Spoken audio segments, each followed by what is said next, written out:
Good evening, folks. Thank you for waiting for us. We were in closed session, and we appreciate you all being here to participate with us. We will begin the meeting with the Pledge of Allegiance, and let's see. How about Principal Chris Scheck? Would you lead us, please? I'd love to, thank He was looking for someone else, I could I tell. was saying hi to somebody. All right, thank you. Put your right hand over your heart. Ready? Begin. I pledge allegiance to the flag of the United States of America and to the republic for which it stands, one nation, under God, indivisible, with liberty and justice for all. Thank you. Done very ably, sir. Appreciate that. We need a motion to approve the adoption of the agenda. So moved. Madam President, Yes, sir. I have a modification Okay. for the board to consider.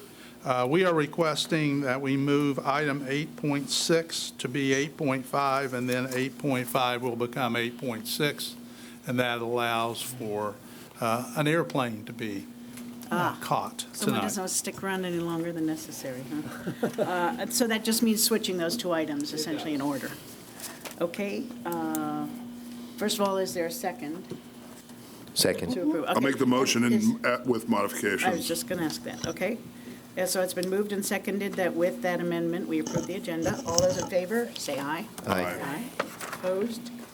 All right, motion carries. So we do have a report out of closed session. On January 21st, 2020, the Board of Education in closed session approved a settlement, which has now become final, in the case of Jane Doe versus Torrance Unified School District et al., Los Angeles Superior Court Case Number BC 682444. And that takes care of that. And now we get to move on to our presentations by staff and public and information. We will start with the Torrance Education Foundation and the Executive Director, Sharina Sanlo. Come on down. Thank you. Oh, I forgot my tickets again. I was going to bring the car tickets for you. Oh. I forgot. I need to buy some, so if somebody's got I it. should have some, but I don't, unfortunately. I have gala invitations, though. My name is Shireen Osanlo, and I'm here from the Torrance Education Foundation.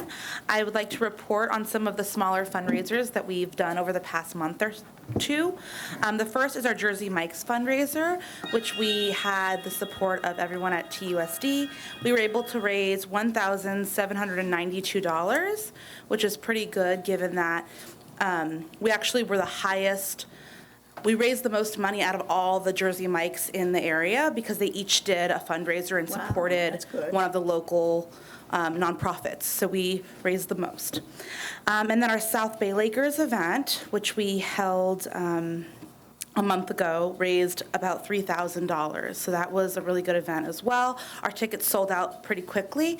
So in the future, now they know that instead of giving us just a certain amount of tickets, they'll let us use the entire facility because it was in high demand. So we're excited to partner with them again next year for a fundraiser.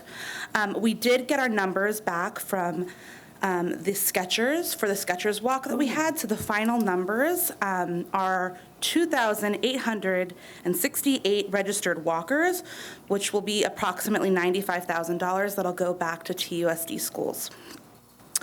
Our summer school, so our South Bay Enrichment Academy, is up for high school and middle school, so they're able to register now online, and elementary school will be up in the beginning of March. So we're really excited for that. We already have a lot of registrations and lots of interest in that as well.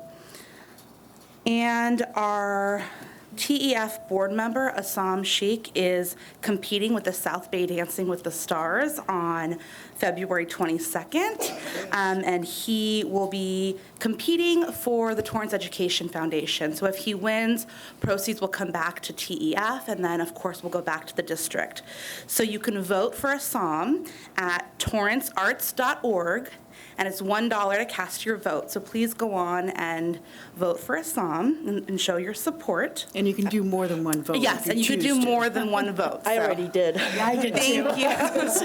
I know that. Thank you for your support. And then we have our car raffle, which is currently going on right now. We're raffling off a 2020 Lexus hybrid that will be auctioned off at our, not auctioned, excuse me, raffled at our annual fundraising event on March 26th. Tickets are $40. 50% will come back to TEF, and the other 50% will go back to the school or designated group that's approved by your school. And you can call in the office if you want to purchase tickets, if you don't already have an ambassador or someone that you buy tickets from. And lastly, we have our annual fundraising event coming up on March 26th at 6 p.m. at Robinson Helicopter. Tickets are on sale now for $175. They will include an open bar, live music, action stations with chef tables featuring Chef Schaefer's most famous and featured dishes. We'll also have silent and live auction, a photo booth. It's really going to be a really fun event, not your traditional kind of gala. It'll be more of an experience. So we're really excited to have that. Like I mentioned, tickets are on sale now, as well as sponsorship. What's the date? March 26th. It's a Thursday. March, oh, it's on a Thursday? It is a Thursday at 6 p.m. Thursday, It's after work. 25th, 26th. 26th. And open bar? Open bar. Not hosted. And Let's get the important details. the important Well, you know, details. I mean, Yeah, we'll have lots of maybe I don't breweries have to there. go to work on Friday. Beer, wine, and then we'll have a few cocktails as well that'll be open. Yeah, we'll have a few cocktails. Yeah. What time does the program start? The event starts at 6. The program will probably start promptly at 7. Okay. So it won't be too late of a night. I'm just trying to fly back in time, so Yes. I definitely want to go. Oh, great. Well, we could push it to 7:15 for you. And that's all my reports. So you can go on our website, tefforkids.org/events, to purchase your tickets or sponsorships. Thank you. Anybody have any questions? Anything? No? Thank Okay, you. thank you so much. Thanks for being here. Okay, our next report will be from the Torrance Council of PTAs and the president, Denise Spellman. And her shirt Good says, evening. "Put some dirt on it." Some of you have asked, why is my face bruised? It's because someone mistook me for an Astros fan. I hope there's nobody here that's an Astros fan. Sorry, I had to bring it up. No, it wasn't. It's getting better. Yeah, it's getting better. Rapidly. Softball tournament, it's what happens when you use your face to catch the ball and not the glove. But anyway, I'm good. Yay, I'm still here. So just a couple of things. A reminder, Saturday, February 22nd from 11 a.m. to 2 p.m. is the Torrance Council PTA and Torrance Unified School District College and Career Fair, be held at North High School main gym. It is free, so anybody is more than welcome to come. Please spread the word. We have the flyer posted on our website that you can more than welcome share in the social media. We'll have workshops. We'll have representatives from colleges and universities, culinary institutes, community colleges, military, music, and many more. And they'll also have workshops that include SAT versus ACT and mission essays, how the system works, and vocational opportunities. So there'll be many more events. And again, our flyers available on the website as well as our Facebook page. And lastly, I want to say happy birthday to PTA. Yesterday, PTA turned 123 years old. The founding ladies, Alice McLennan Burney, Phoebe Apperson Hertz, and Selena Sloan Butler, knew there was no stronger bond than that between mother and child. To the mothers then, they reasoned must follow the responsibility for eliminating the threats that endangered the children. They called for action, and people responded. Mothers, yes, but also fathers, teachers, laborers, and legislators, all with a commitment to the children. As Alice McLennan Burney said, let us have no more croaking as to what cannot be done. Let us see what can be done, and above all, see that it is done. That brisk philosophy still drives the PTA today. While the methods may have changed to make us more responsive to the demands of the electronic era, the underlying principle does not. Every child, one voice. So thank you for those of you that have joined PTA and help support us. And if you have not yet joined PTA, it's never too late. You can join at any time. And other than that, thank you very much. Thank you. Thanks for being here. And she's got to leave to go play baseball. That's why she's dressed in her outfit there. And next, we have introduction of our student representative to the board for the third quarter. And we will have a report by that representative, and I will introduce Dr. Egan to represent our student. Thank you, Mrs. Riggins. I'd like to introduce Mia Quezada, North High's student body president. Go North.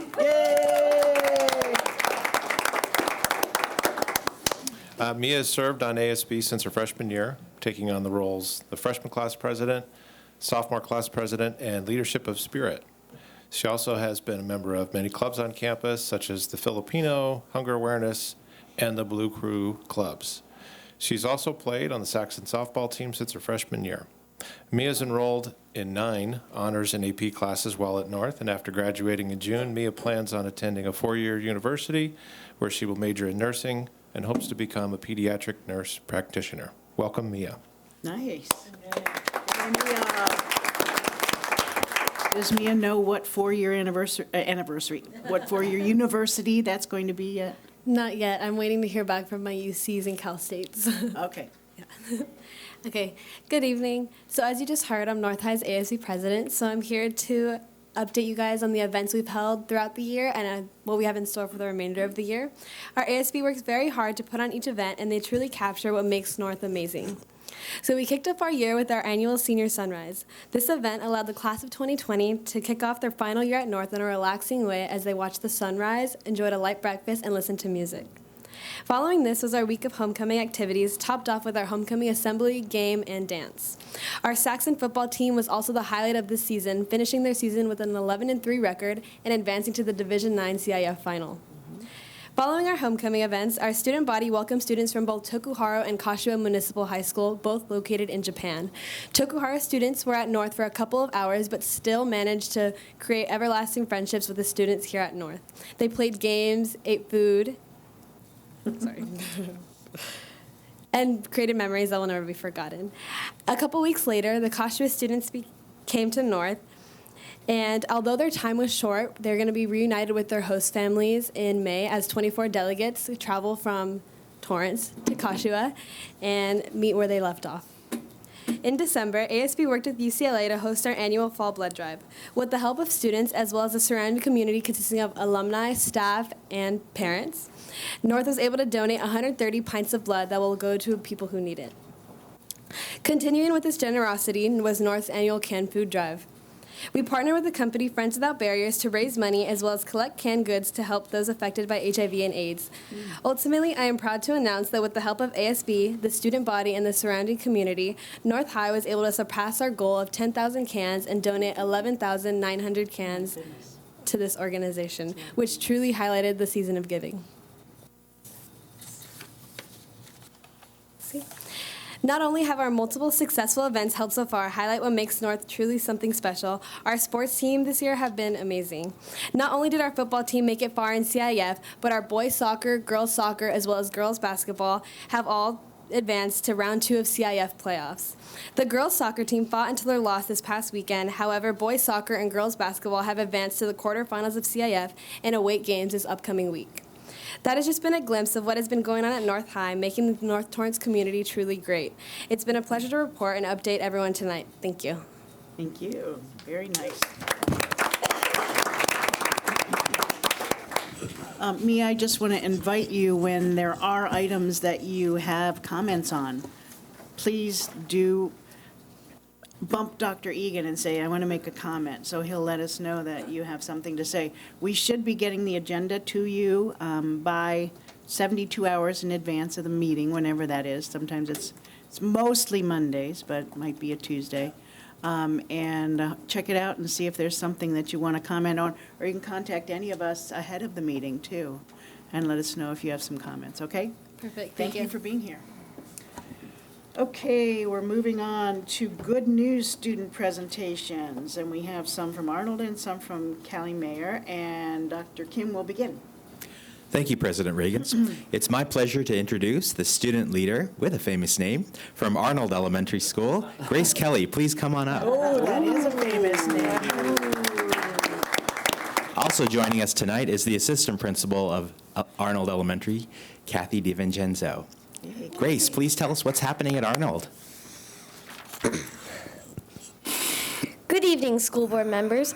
I'm Grace Kelly, the former president of the Arnold Elementary Student Council. There is quite a bit of good news to share from Arnold. We now have an Alley Cat store every Thursday where kids can turn in the Alley Cat awards they have earned by being respectful, responsible, safe, and using their best effort. We can pick from items such as front-of-the-line lunch passes, spirit sticks, and Smencils. Also related to PBIS, we have positive play days once a month for students who have shown positive behavior. They can play board games, do karaoke, dancing, kickball, tug-of-war, and frisbees. It is encouraging kids not to get into trouble and is a fun way to enjoy activities that are different from recess.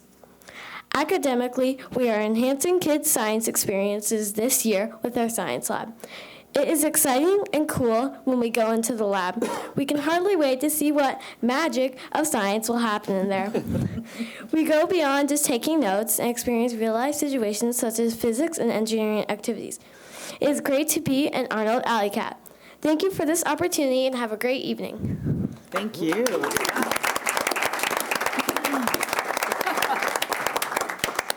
That is a lot of good stuff. Thanks for sharing all that. We have another from Cali Mayor, and that will be Dr. Egan to introduce. Thank you again. I just want to take a second and recognize that we have two fans here to support Mia. I want to just also introduce Principal Chris Shack and Activities Director Portia Rivera. Thank you for coming to support. Oh, yeah. Thank you. Okay, so from Cali Mayor, we have sixth grader Zach Ketchus. Zach, why don't you come on up? Also here representing Cali Mayor, we have Principal Dave Mosley. And Zach, why don't you go ahead and tell us what's up at Cali Mayor? Hello, I am Zachary Ketchus, a sixth grader at Cali Mayor Middle School, and tonight I am going to talk about the After-School Speech and Debate Club. Good evening, Torrance Unified School District Board. Flashback. Fifth grade is about to end and sixth grade is about to begin. The annual Cali Mayor Open House just started and I learned about debate in fifth grade and liked it. Now at the open house, I have finally learned there was a Cali Mayor debate team and was now so sad that I had to wait till the end of October for it to start. Fifth grade added a month on and then 2 months of summer break came around. Sixth grade has finally begun and now I would just have to wait 2 months for the debate to begin. So anxious and excited, they finally announced during home period, Debate Club will be starting this Wednesday. Debate had finally started with 4 people in the club. 2 weeks later, there are now about 20 people in the club. Debate has helped me so much in making friends and helping me academically. I now know people who have the same interests as me. It has also helped in subjects such as science, English, and history. I now can look for evidence and support it with reasoning. This also allows me to do CERs, which if you don't know is claim, evidence, and reasoning, where you have to support it with a prompt. In addition to this, I have to help in arguing. In addition to this, it helps us arguing with our parents. You signed the permission slip, Dad. The Cali Mayor Debate Club has helped me so much in only a short period of time. This club will only continue to help me and others in many tasks. The Debate Club is a great place to go if you're looking for friends or even if you are going with them.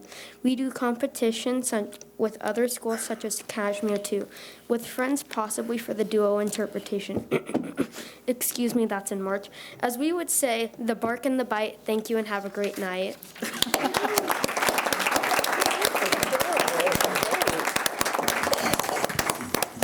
Thank you. That was great. I don't know about the part with the arguing with parents, though. I do. Unfortunately, that does work, because my kids did do speech, and they do argue better. So, thank you for being here. Actually, at this point, the students are welcome to stay, or if you need to go and do your homework, that's okay, too. We can release you. Or the school board will excuse your homework for tonight. Wait. I don't know if we can do that. Yeah, I don't know if we can do that. I think we could. And I love the name Grace Kelly. What a beautiful name. Make sure you see some of her movies. That's probably why she's named that, right? Okay, so we're going to move on in our agenda to oral communications for unscheduled hearings. These are, And then you should have 2 more items. I did. Oh, shucks. Bonnie wants to sit and wait for us. We will go on to those presentations that were both switched. That's why I had them moved on my agenda. So we will start with the Strategic Communication Initiative, Board Update number 3. This is not the first time we've seen this, or the last time. And I will let Dr. Stowe introduce them. Fast forward to the other. Thank you, Mrs. Reagans and members of the board. As you know, we've been working now since last April with Clifford Moss, and Bonnie is here tonight with Laura Crotty to present to you the communications plan. I just sent Mr. Mara over to take a look because they uploaded a couple different presentations, one of which is available to the public out there. We'll have it on our website tomorrow. It's the plan itself, and you have that in hard copy. And what Bonnie and Laura are going to work through tonight is the board update number 3, and that is the highlights of the strategic communications plan. And so as soon as we get that up here ready to go, I'll call Bonnie up, or maybe you want to come up now and get started, and we'll figure this out. I can. Thank you. Awesome. Good evening, Madam President and members of the board. It is great to be here. Bonnie Moss with Clifford Moss, and my colleague, our Vice President, Laura Crotty, is here. And we are going to be walking you through the Strategic Communications Plan as we know it today. This is a living document. So our plan tonight is to walk through the update that we have for you. So we'll let them get the right presentation in front of us. But first, I would like to thank Board Member Hahn, who has been your board representative to the Blue Ribbon Advisory Committee that is guiding us in this process. And it's a very diverse group of stakeholders with diverse opinions. And so we asked for, and I'm so glad that we received, one of your board members to be a regular in that circle. So thank you, Board Member Hahn, for that. And I think what I'll do, here we go. Board update. Great. Let's see if we can. Good intro. Fantastic. Here we go. Technology's working. So tonight we're going to walk through, we're going to give you an overview. We're going to highlight the plan. We're not going through word by word, page by page. We do have it in front of you tonight. It will be available for those who want to see it. We're going to preview what we're calling spring action steps. We're going to talk about metrics and timeline, and then, of course, we welcome any questions, or perhaps, Board Member Hahn, you can attest to hearing and being in that room where we're pre-testing ideas. And so with that, I'm going to jump in. The strategic plan is one of our critical work products that is coming out of this initiative. It is meant to be intentional and deliberate, a big picture guiding document, a living document. It is strategy focused, reflecting broad input, and we always want to involve your various stakeholders. When it is fully complete, it will allow for both system-wide and site application, and we believe this is the beginning of a blueprint for creating sustainable change. The task that you put in front of us to help create and improve strategic communications in all directions is not something that you can do overnight. It does take time. So think of this as a living document. You'll notice on the front of the strategic plan, we call it First Edition 1.0. So over time, we hope to continuously improve this document. I'd also like to point out the very first page of the document talks about the why. And the why is very compelling on that page because the world has changed. People communicate differently because we owe it to our students to be excellent communicators. And because at the end of the day, this is about building relationships and building long-term public trust.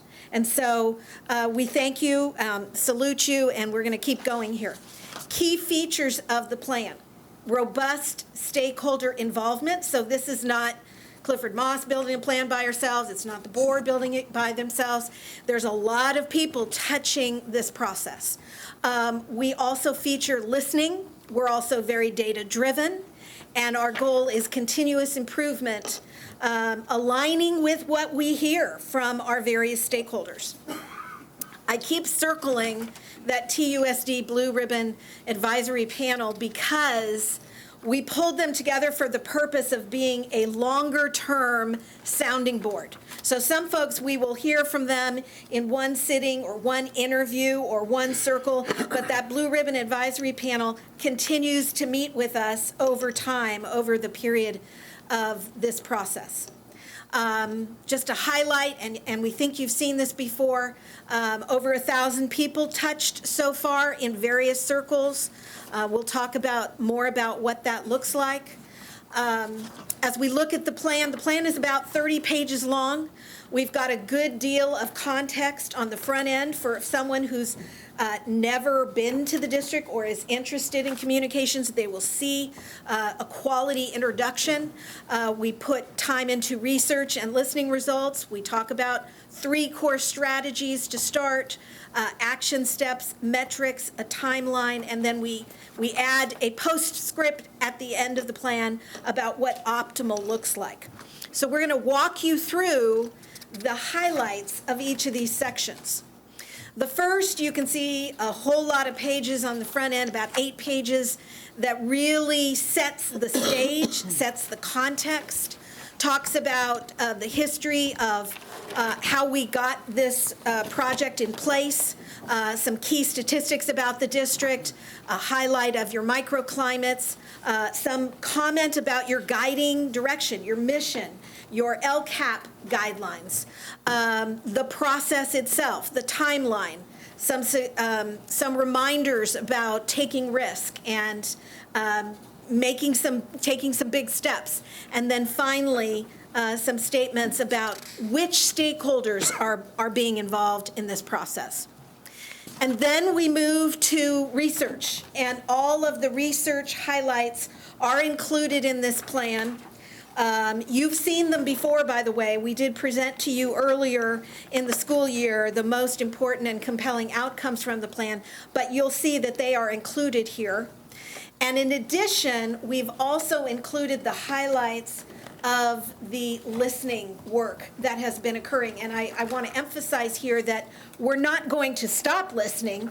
Part of our job in communicating well is being good listeners, as we are also talking about how we can improve in that communication space. But you can see, again, the top 5 themes here.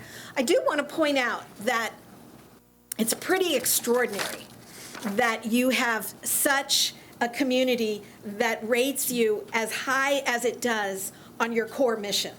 So that is something to really feel good about, and we don't always see that in every community, but that number 1 element on your core mission, TUSD is doing well, and generally, most of the feedback we hear on the core day-to-day kind of communications that take place, mostly positive. Your community does want to hear more from you. Your community has said in different circles that when tough decisions need to be made, we've got to get better about how we engage in that process. And then, as we said before, lots of questions about process and how do we get better together. So now we have come to this place where we're moving into the beginning of the process of implementation. And we have landed on 3 core strategies that we are bringing to you in this plan. And we are very committed, ambitious on your behalf to make some meaningful progress in the next 4 to 5 months and really come out of this with several mission accomplished type actions as we head into the month of June and fulfill our year one responsibilities in June. We want to remind you that when we talk about core strategies, we define that as this is the driving force of our work. So we don't have 10 core strategies, we don't have 100 core strategies, we have 3. And then within those 3, we will know that we have more work to do, more planning, more detail, more deliverables under each of the 3. So I'm going to turn it over to my colleague Laura to talk about the first core strategy and our recommended core action steps under that first core strategy, communications reset. So this is a snapshot of what you see in the strategic plan 1.0. We started with many ideas, but we decided to synthesize to and implement with 3, so we can start with success and not do a ton of ideas, do 3 really well under core strategy number 1. And so I'm going to walk through what those are. So the first one is a good neighbor program. And it's really a strategy to continue to build relationships between the school district and the community surrounding that school district, one neighborhood at a time, with 30-plus schools doing this 30 times and once a year. And so it's a few of the schools have actually already begun to do this as we started having this conversation. And we're looking to implement this district-wide and have tools and strategies and protocols and rubrics and ways to make it district-wide. Let's talk about a couple of the examples that you've. Yes, and so from the schools that we've already seen implement, West and Torrance High have already sent a letter to their neighboring communities and households surrounding their high schools, as well as Jefferson, as we talked about this, came up with a great idea to, can we take the school news that you already have and walk around to houses around the neighborhood, knock on doors, and share that with our community. So I think it's the ethos of being a good neighbor. How can we implement this and standardize it across all schools? So what we're expecting to see is we will create a toolkit, a protocol, tools, training, orientation to principals, and then ask them to start practicing now with full implementation to be expected in the 2021 school year. And with that will come a good neighbor letter to every neighbor around that school site, up to 500 to 1,000 neighbors around that school site, and other activities that they can come up with, that they might come up with. So we might see that every school has a good neighbor program, but how one school may look different from another school when they actually implement it on the ground. Exactly. And so this one's great. We got a lot of feedback early on that this was something that people wanted to see and people wanted to implement. So we're excited about this one as the first of the 3 for core strategy number 1. The next is state of our schools. So you're a prime candidate to share a state of the schools annual report with households in the community. It's district-wide. It shares your college graduation rates. It shares your success indicators.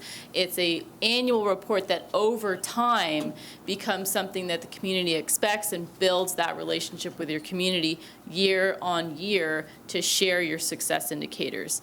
And the timing on this is up for discussion. One option is to send it out in April during Public Schools Week, or send it out during graduation in June and share all the colleges that your high school students are going to.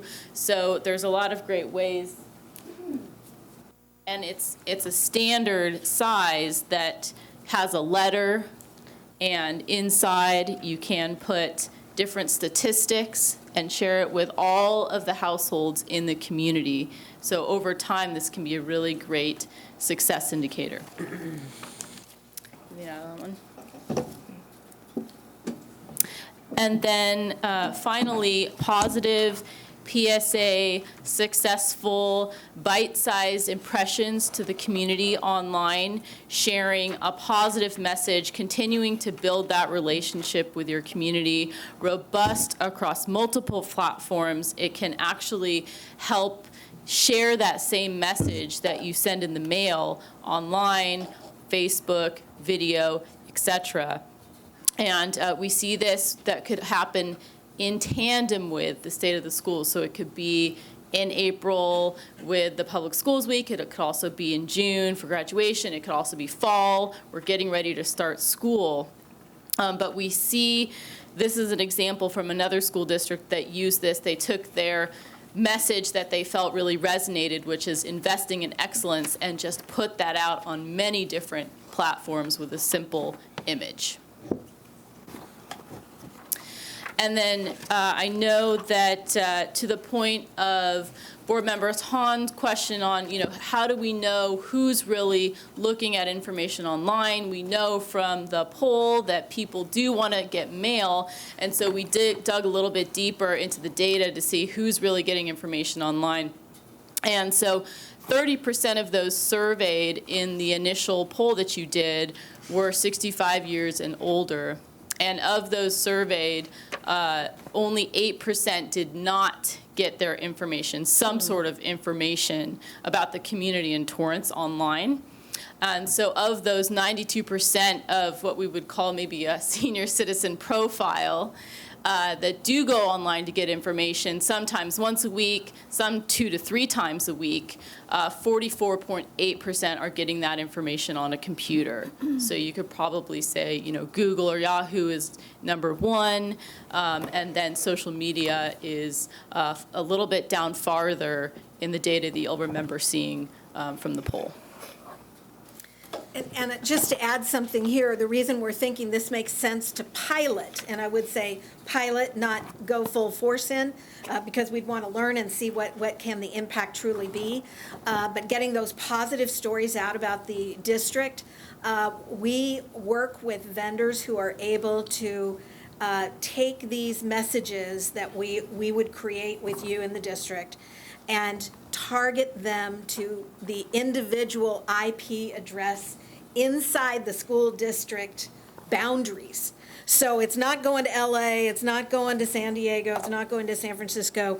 We can really concentrate on getting your story out through these impressions. So you can see that as we're talking about this first core strategy of communications reset, we've got a mail, MAIL component, we've got an online component, we've got a face-to-face good neighbor component, but it's all designed to really take some positive, deliberate, intentional steps to be more robust in the outbound story that we tell. So that's core strategy number 1. I think maybe I'll just keep going until we get to the end, and then we can do Q&A. Does that work? That sounds fine. Okay. So now core strategy number 2 is about prepare internally, build capacity. And really what we're talking about here is that you have a phenomenal asset here in the district, and that is your employee base. All counted together, it's something like 3,600 employees. Half of them, a good half of them, 1,500, have got to be teachers, and others, whether they're administrators or support staff. This is a tremendous asset to engage and to invite into the process of better communications. And so we have several recommendations here that we're enthusiastic about, and I would say all of them are based on the listening work that we have done. Number 1 there is to work in a more deliberate way on internal listening systems, including conducting what we would call an internal employee survey. It would be the internal version, of a voter opinion survey that you did last June. And we would hope to learn in this survey. We actually talked to Dr. McClarney, Tim McClarney, who has been your research pollster on other important research projects. And he has validated that, yes, public sector agencies are doing these kinds of surveys, and they're very helpful in revealing what are the patterns, what are the needs of employees, what do they need in order to be part of a culture of communicators, and that if we build the survey correctly with Dr. McClarney's help, we think we can learn a lot to assist you and candidly your new superintendent coming in to be a more effective organization communicating internally and externally as well. That's number one. Number two, align the communications resources that you have with this plan so that we can ensure that it gets implemented. We've been fortunate, so pleased to be able to work not only with Dr. Stowe, but also with Tammy Kahn, who's doing great communications work for you. So we would envision more of Tammy engaged in this process, being an internal supporter, helper, facilitator to make sure that these good ideas happen. Item number 3 is trainings. We're envisioning 2 to 3 trainings before the end of June. We actually have polled your principals, your site principals.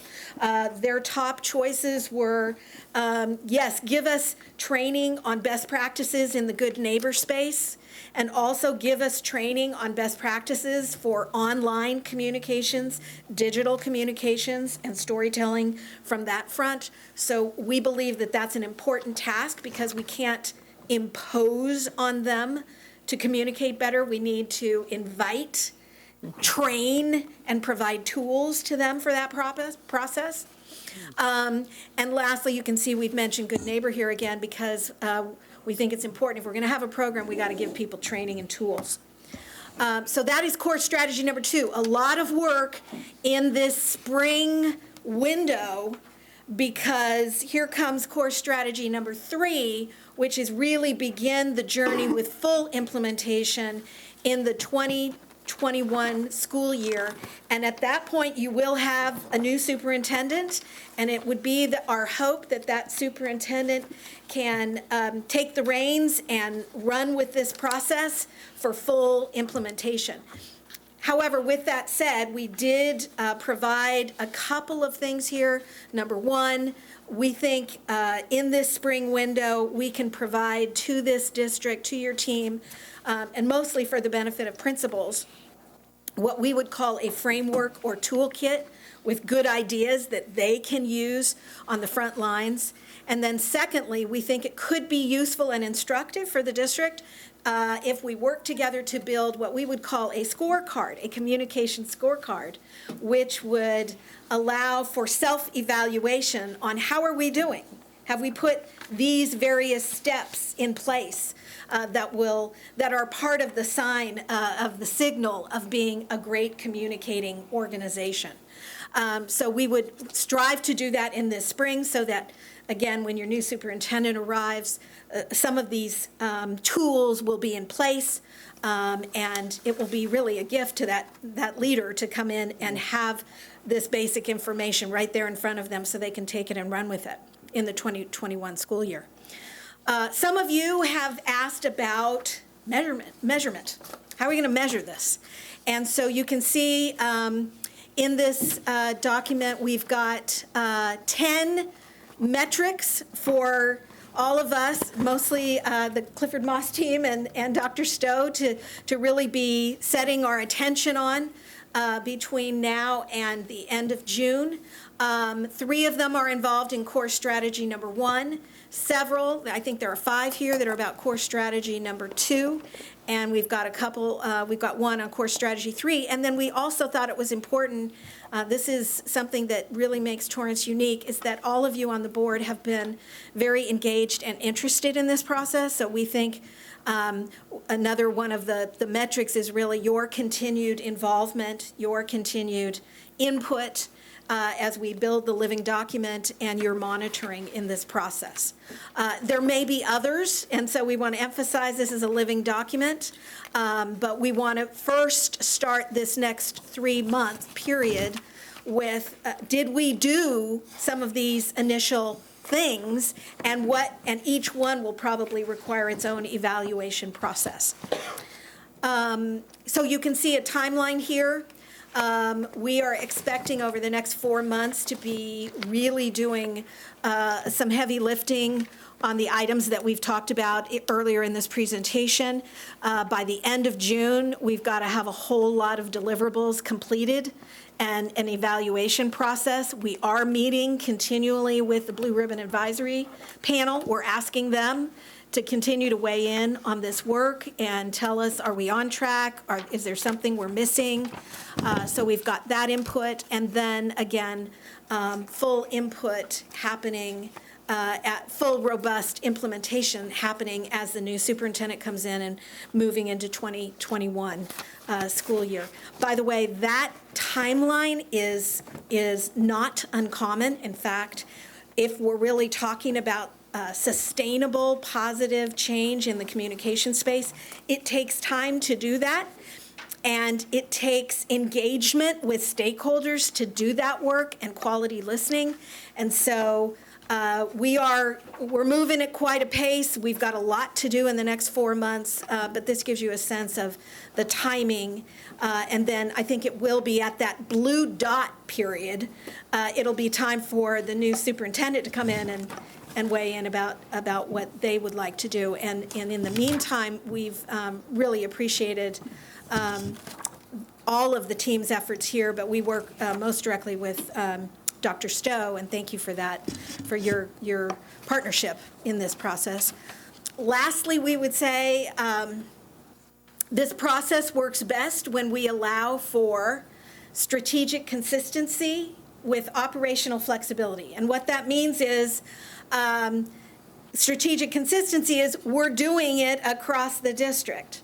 And operational flexibility is how it looks at one school may look different than how it looks at another school, but that we're all striving to get better in the way we communicate internally and externally. Okay, that's a lot of words there. But we are happy to take questions or comments.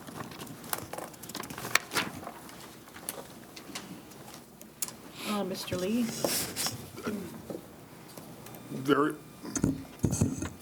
Very impressed. I think it's something that we need to do badly. So I'm excited that the people involved are excited about it and participating and wanting to do better things. Just one question regarding Jefferson. They're going to walk around with school news and put it on everybody's doorsteps? We actually heard that already happened in an earlier iteration, and we considered that, every little way that people can be building relationship, rebuilding relationships, improving them is a good thing, and the best, most effective way to engage is really face-to-face. So we were actually encouraged by somebody saying, hey, I want to take a Friday afternoon and walk around with school news and talk about what we're doing. I think that's awesome. I'm not sure school news is the right vehicle, but, it's a lovely publication. But I think when I look at this is communication and branding.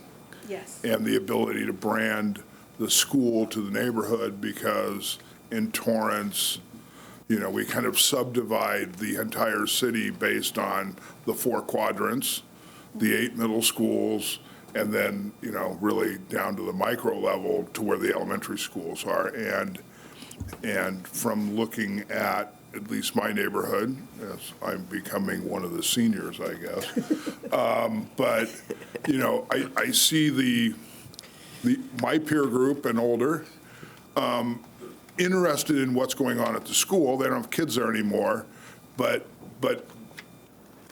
in casual conversations, they say, well, I'm interested, I want, what's that gym, what's going on there, those kinds of things. So I think they have an interest. So if they've got something in an envelope that said Jefferson School or Torrance Unified School District, I think they're inclined to open it as opposed to it going in the trash with all the political mail and everything else. So, so I think that's a good exercise. I like the eightfold or sixfold thing that you had there as an overall communication tool, because I think, again, it's visually interesting to where it gets picked up out of the mail. It's unusual, so it may hold someone's interest. And then once they open it, typically then they're invested to open it all the way. So really, from my business, if I can get them to at least look at it more than half a second and then get them to make the one opening, then they'll open the whole thing and they're pretty invested and they'll look at it. So I really like that item a lot. Just to that point, Board Member Hahn had asked in a conversation, hey, so we got to be smart about how we're managing against U.S. mail versus online, and what do we really see, who's going online? And it was that question that asked us, that inspired us to go back and actually look at the data. So we would want to see both happening, because we see that folks are online, and getting something in the mail is also valuable. Well, getting something in the mail is getting to be kind of exciting. If it's something I want, you know what I'm saying? I mean, if it isn't a bill or it isn't that stack of, things wanting to sell me car warranties, but if I get something that's at least visually interesting that I can grab onto and go, that's from my community, I'm inclined to put that aside. I know in my business, when I do direct mail marketing, we find that letters or things that are a little more complicated to open work better, because once you open it, you're invested to get all the way through it. You may not get as many impressions, but those impressions are much deeper. So I'm really excited about that, because of the ability to both communicate and brand what Torrance Unified School District is about. What I thought was interesting, on page 9 of your presentation, on item 3, it says begin journey, full implementation, and communication excellence. And then you have ready, fire, aim, which is kind of my MO. But I didn't know if that was the correct order for that. It actually is. Okay. I'm glad you asked. The idea is, let's start practicing. That's how we can improve. And we learn as we go. So this is not a one-time transaction. If we're really serious about effective communications and getting better in that space, it needs to be okay to practice, to learn, to maybe make some mistakes and learn and share what we learned, and then replicating it in other places so that everybody is growing and learning. So that was intentional. Perfection is the enemy of the good. There you go. But, okay, good, thank you. Okay, thank you, Mr. Lee. Mr. Gerson. I wanted to first start off by adding something to the whys. The why we're doing this, to me, is the citizens of Torrance have been extremely generous to the school district. They've passed 4 bonds quite recently, and we've given them pictures. We promised to build performing arts centers. Boom, here they are, done. We built 8 gymnasiums as promised, under budget, done. 17 elementary schools now have science classrooms, done. But the reward doesn't exist. We succeeded at what we said, but this is an opportunity to reward the citizens of Torrance by showing them now the benefits and the ongoing benefits of what they have paid into. And so this ongoing communication externally is a constant positive reinforcement and thank you to the community for everything that they've given to us. So I wanted to add that why and why this is important to me. In the very first update, you gave us a great metric, which was we learned that 1/4 of our citizens didn't have enough information to decide if we were doing a good enough job or not. And as you said, that's the easiest metric to change. through this, and that those people who don't get that information, we could get that out to them so they can see, again, what we've done and the benefits of what we've done and what they've contributed. Here in Update 3 is what I've been waiting for, having come from the inside, which is an internal metric, which I've been very excited and waiting for, so that we know where we're going to start and how we can move that metric to also be better communicators within. So I want to ask you a couple questions about that. So you talked about the internal employee survey. How is that being developed or going to be developed, or how has it been developed? Would you just give me a little bit? Sure. So I want to be very clear that we have been in pre-testing, pre-communications before coming to you, the board, with here's the plan. Okay, so this is version 1. So we have not yet moved on an employee survey. We wanted to bring that to you first. The process for doing such a survey, we would strongly recommend continuing with your current research expert, Dr. Tim McClarney at True North Research. I talked with him personally about this process, and it can be conducted in a very modest way, all conducted online, so every employee would be invited via an email invitation to go to a confidential website where they would weigh in on a set of questions. The survey instrument would be developed as others have been developed in the past. So your executive leadership team, we would all work together with Dr. McClarney to develop what should be asked in that survey. And then employees would be invited to participate. And we're not, out of that survey doesn't come, Jane said this and Bob said that.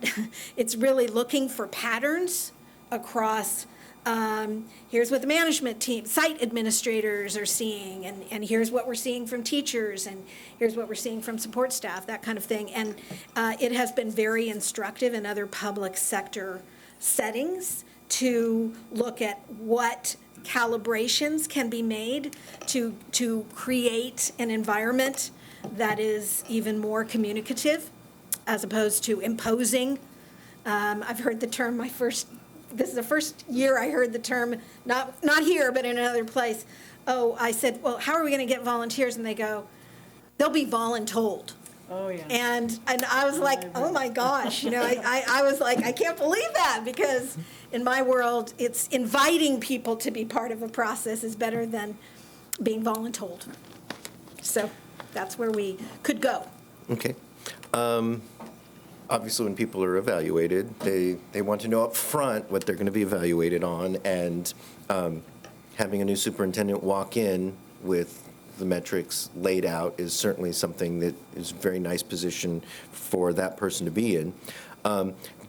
Based on the document and the timeline, did I read it right that you plan on that internal metric that we would have information by May 31st? It would be given by May 31st, and then, or would we have the data by then? I mean, my goal, if there is support for this idea, would be to work with superintendent and the executive team to build something with Dr. McClarney that could be conducted and completed by that timeline. I would hope by the May 31st, but it might be June. But I think that's very doable, and in talking with Dr. McClarney, he thinks it's doable as well. So it takes about the same time holistically as a voter opinion survey, but it would just be happening internally instead of externally. Thank you. Okay, Mr. Hahn. Just kind of want to, first of all, just acknowledge Clifford and Moss. They've done a great, wonderful job. This is not easy. The strategic communication plan, it is complex, complicated. It is a huge nebulous, and yet they've been navigating us really wonderfully through the whole process. So I want to really say thank you to you guys. The Blue Advisory Committee has been an extraordinary committee. I think a lot of this data, a lot of this has been driven by the advisory committee. So they're showing to us what it means to listen.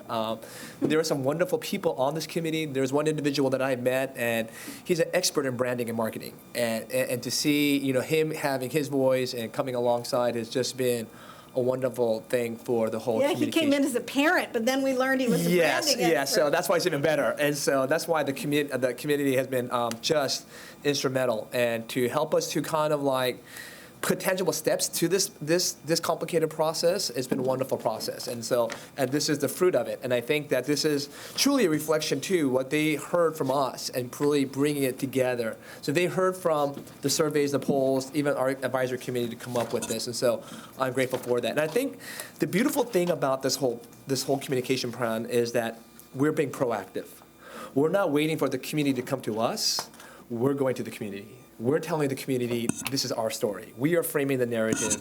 We are framing the story. And I think that also helps build the trust from our community. When they're constantly hearing information from us, they feel like they are informed. And I think that whenever we decide to do anything for the schools, they will buy into it because they've been hearing so much about the schools that they will say later on, of course we want to support this. Of course we want to be a part of this. And so the first step has been absolutely exciting. We had great ideas about the whole good newsletter. I think it'd be very helpful for the principals in that. But my favorite portion of this is the keywords, internal preparation, capacity building. I think this is where the meat, rubber meets the road right here. And I think that it's really about listening to the people in our internal staff, as Jeremy mentioned, and to hear what their concerns are and to go forward. And I think the better we do here, I think that we will be able to be better two-way communicators. We always say that we have 2 ears to hear and 1 mouth to speak, as opposed to do double the amount of listening than speaking, right? That's kind of the funny saying. But I think that's going to be the helpful part of this. And so I think that I put down, if we cannot communicate internally, then how do we expect to communicate externally? We're not going to be good at it at any way. The only question I have is so I think everything is still, we're telling about our story, but is there going to be anything that is going to help our internal people to become better listeners themselves? Seminars, training, workshops on listening.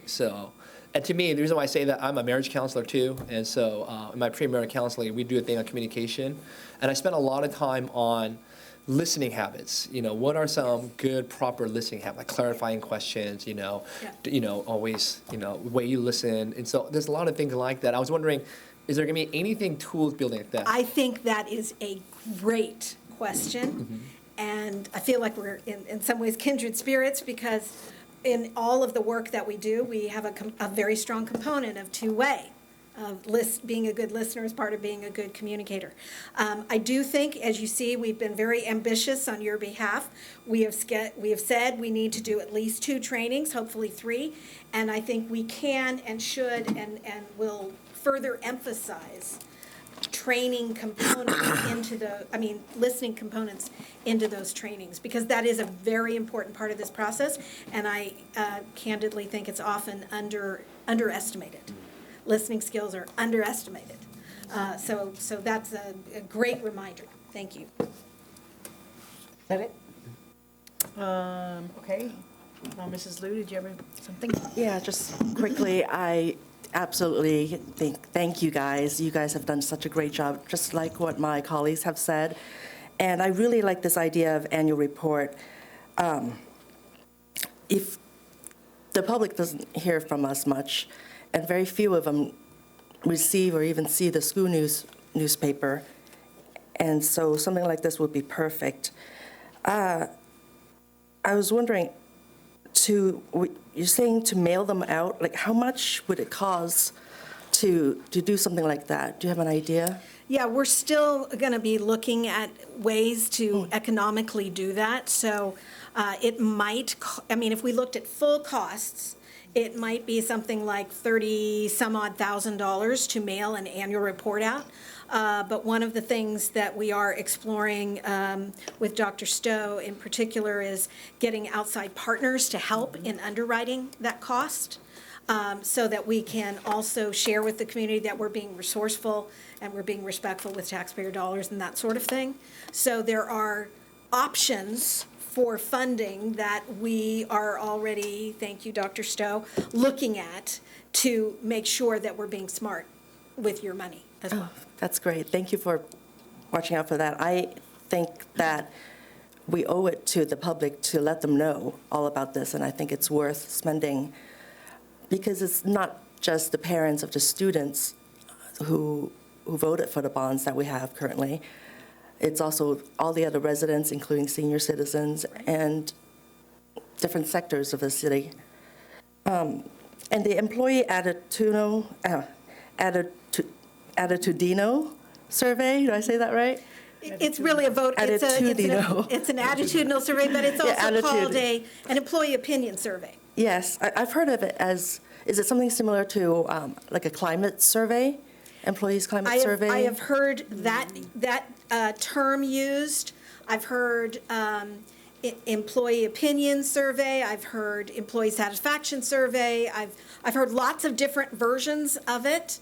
But what I trust most is that your pollster, Dr. Tim McClarney, and I are in sync about the value of the aggregate benefits of learning where are people today and how can we get them, what do we need to know to help them move from A to B, because we want to see a future that's more about B.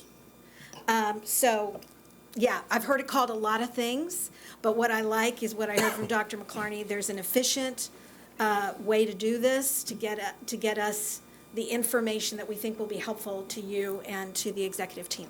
Yes, thank you so much. I feel like we should have done that a long time ago. So great, thank you again. Sure.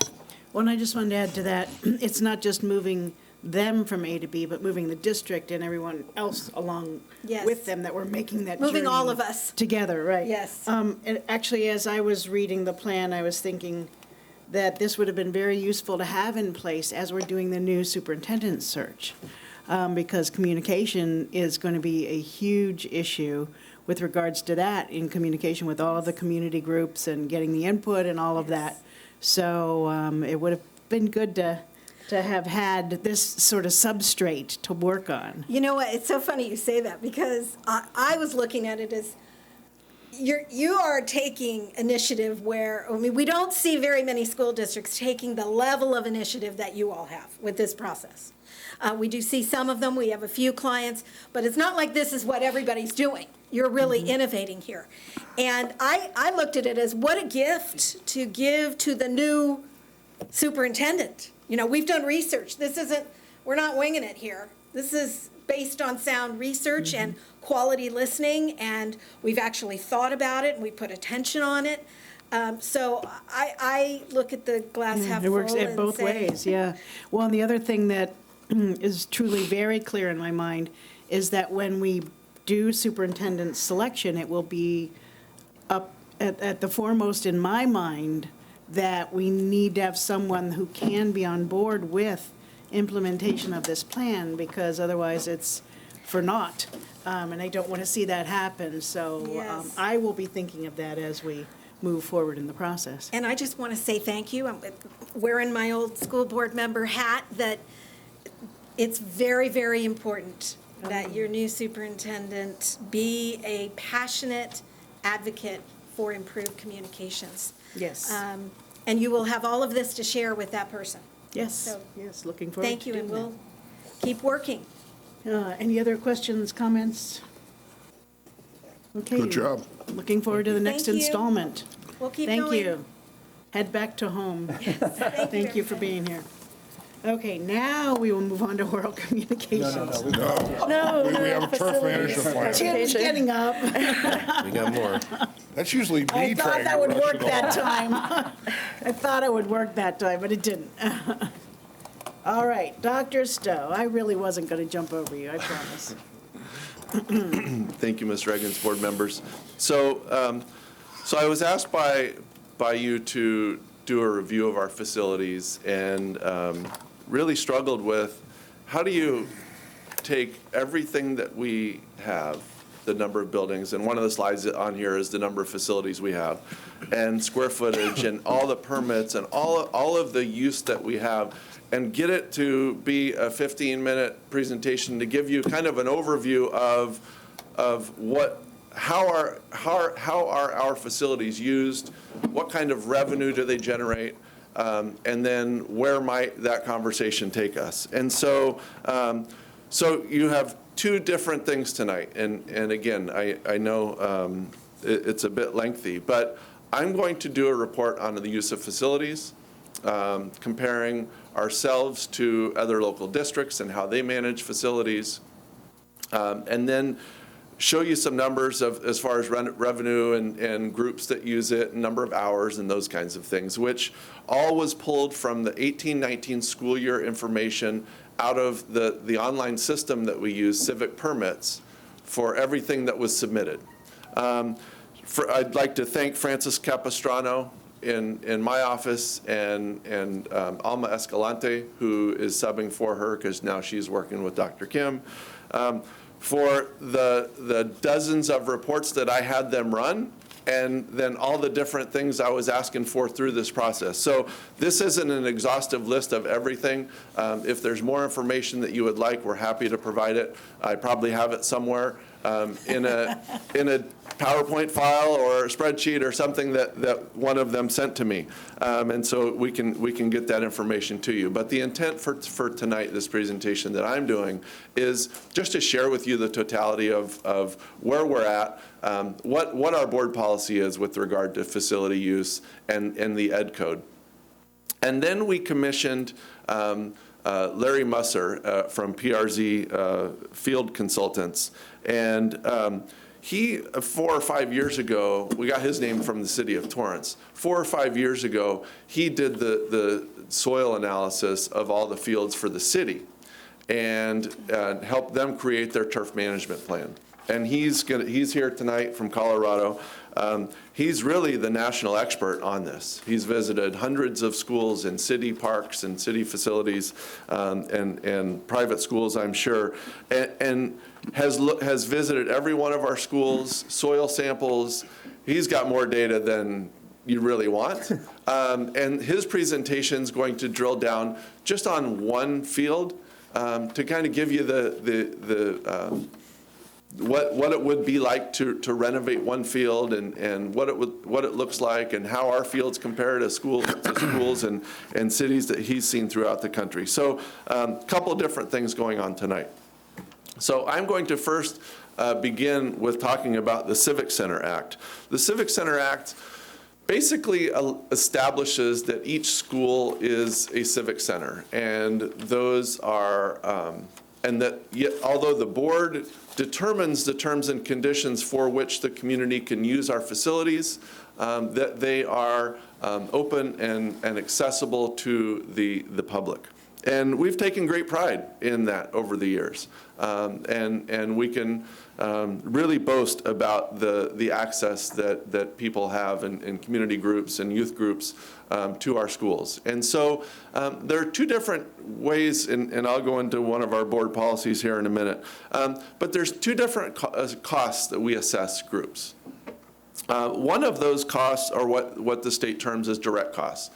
And those are costs of supplies, janitorial services, salaries of people to supervise and open and close. But also effective January 1st of this year, that we can include the share of costs for maintenance, repair, restoration, and refurbishment of those facilities as well. Another level that we use are fair rental value. So these are basically the direct cost plus the amortized cost of those school facilities. And we calculate these based on the amount of usage that a building might get or a field might get and adjust it accordingly each year.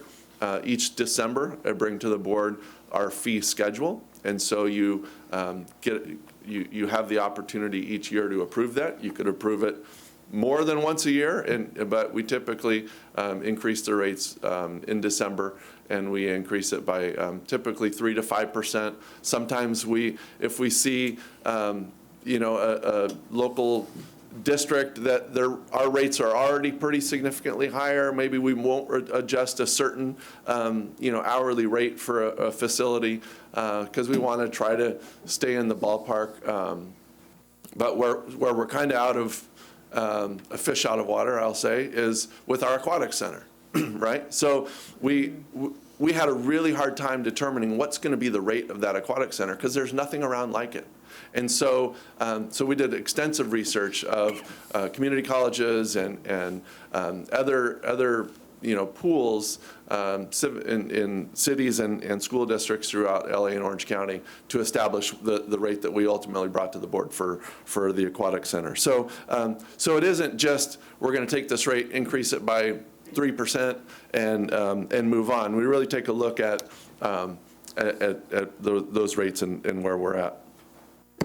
So we have school board policy, and again, I apologize for the small print, but I just want to highlight that first sentence that's in bold of the second paragraph. And it says, the board authorizes the use of school facilities or grounds without charge by nonprofit organizations, clubs, or associations organized to promote youth and school activities. That text comes from Senate Bill 1404, which allows the board to discount fees for certain user groups. And the board has, past boards and this one have agreed that these youth groups should not have a facility fee. So, so most groups don't. Most of our facilities can be used without charge by these nonprofit organizations. One of the exceptions is the aquatic center because of the cost of that facility. But we are unique in the South Bay when it comes to having this board policy language. And I'll explain that after this slide. So based on our board policy, we developed these group classifications. We've got four different group classifications. Group 0 is school groups, so they obviously aren't, I didn't even put them on here, but that's what we do internally, right? If a school group, they want to use a facility, it goes in the permit system as Group 0 and they don't get charged because it might be, West High girls volleyball is using the facility. And, but we have 3 group classifications for the public. Group 1 are nonprofits. These are groups that that board policy that I read to you applies, and where we do not charge for the user fee for these groups. We have a Group 2, which is other nonprofits that we charge direct cost to. And again, that's on that spreadsheet that is posted on our website that groups that want to use our facilities can refer to, that was brought to the board every December. And then we have Group 3, which is fair rental value. So these are all other groups. So if you're a nonprofit volleyball club, let's say, but you have coaches that are paid, you're going to fall in Group 2. You're not a nonprofit. You're not a Group 1 because you have paid employees. But what we have allowed, nonprofit organizations, there are a number of youth sports groups in the community that do not have paid coaches that are nonprofit, and so they get free use of our facilities. So here, the next 2 slides kind of show Torrance Unified in comparison with some of our neighbors. And we broke these columns into one column, do they charge AYSO? And we separated that out because there are a number of school districts in the area that don't allow any other groups to use their fields other than school groups. And so we felt we needed to break that out. And then the second column charges other sports leagues. Third column charges all nonprofits. And so you can see from this table that El Segundo, Manhattan, Palos Verdes, Hawthorne all charge nonprofit groups for the use of their facilities. And as I continue on, you can see a similar pattern with Hermosa, Lawndale, Glendale. We put Glendale because we're of similar size to Glendale, Redondo Beach, Long Beach, and ABC Unified School District. Yes, that's a school district. It's not a made-up school district. And so just as an example that these other groups do have charges for nonprofits. And in calling around, many of these districts expressed quite surprised that we don't charge any of our nonprofits, at least, some sort of use fee. And some of these go from, I know Manhattan's was $20 per player in whatever league it was for residents and $30 for non-residents. They say they get rosters each year with addresses of these students, and then they invoice the programs based on that information that they collect. And so we are unique in today's environment when we look at our board policy in conjunction with the practices in local school districts. So how many facilities do we have? We get dozens of requests each week to use our facilities, many of whom don't follow through. So it's a lot of question and answer and sharing information, and then ultimately people can submit their information online. They get vetted as a group, 1, 2, or 3 in my office, and then they can rent or use the facilities. And so you can see we have 31 cafeterias, we have blacktop space and field space, 16 gymnasiums by this time next year, the 4 auditoriums, 4 stadiums, and 2 pools. We rent each of the pools separately, or we rent that whole facility. It depends on the user. So I thought some of this information was fun to put in there to really allow you to know how big this district is. That we've got 380 permanent buildings, almost as many portables, 1,300 classrooms, 2.6 million almost square footage of building space, and 432 acres. And so we're quite large when it comes to the footprint of space in this community. From a facilities and hours usage standpoint, we have this table for you. Again, this is all information from the 2018-19 school year. I wanted to have a complete school year so that you could see that. It's from July 1, 2018 to June 30th, 2019. And we have almost 78,000 hours of permitted usage on our fields. This is not school usage. This is school group usage. This is all through our civic permits system. Almost 9,000 hours in cafeterias, 8,000 classrooms, 2,500 hours in gymnasiums, and 1,100 in stadiums. So we're getting a lot of use from the community, which is great. It really is.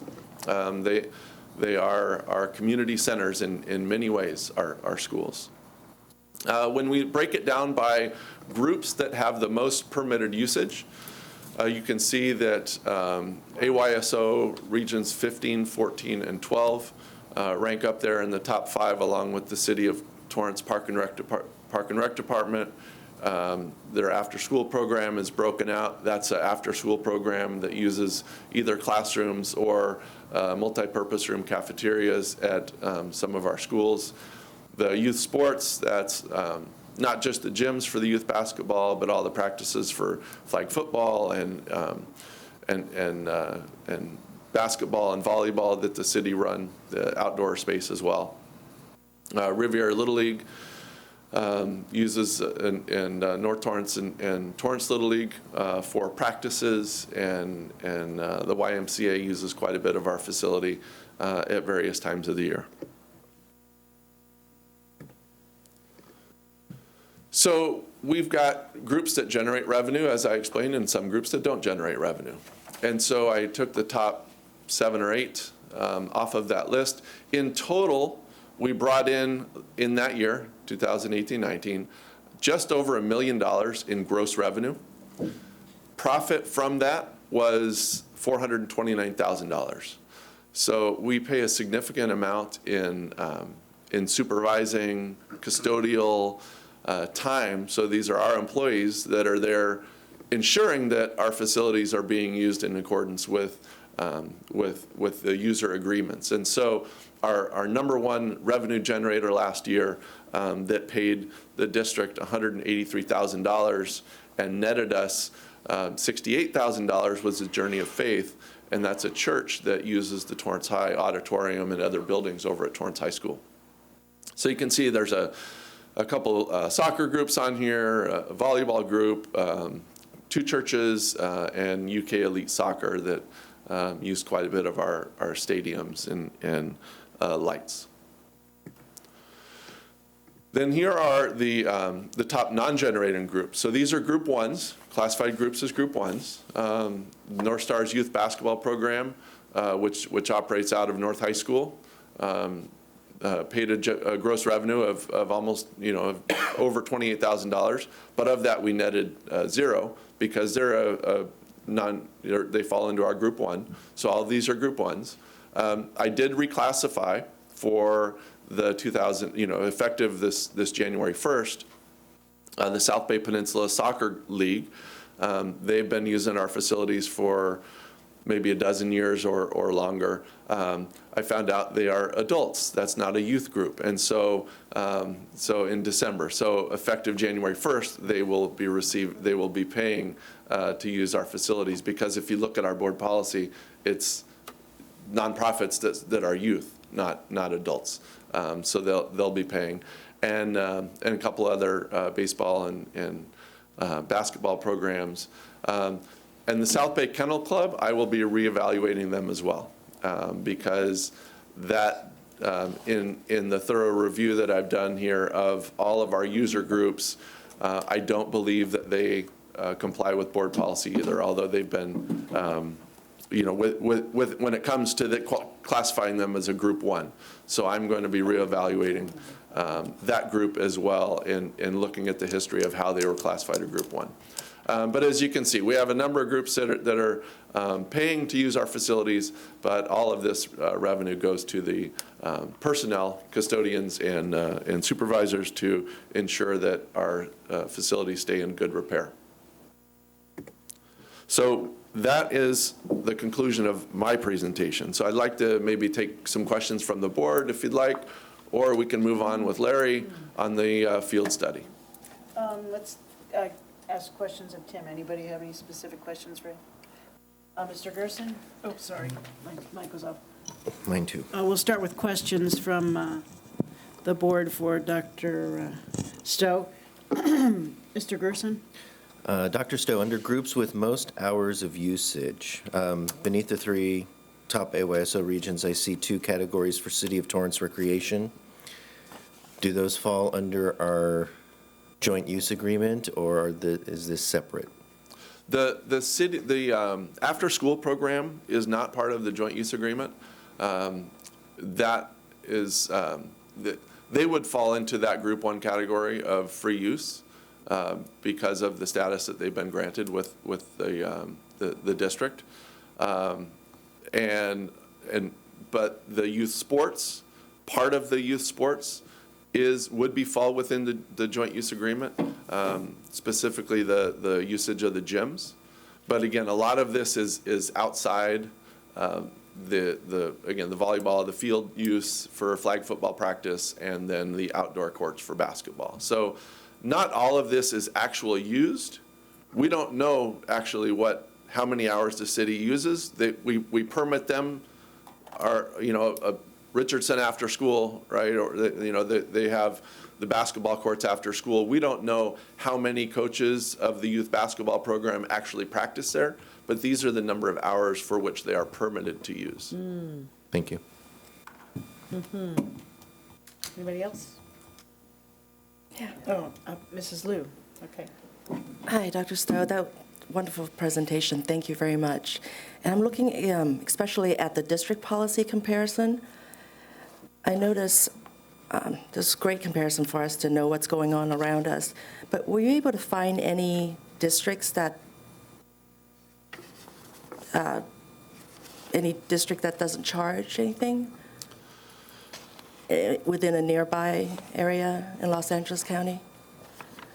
Not that I expect you to look at every single city, though. Yeah, I can get that to you. I've got all the supporting documentation here on that. I think there was one district that didn't charge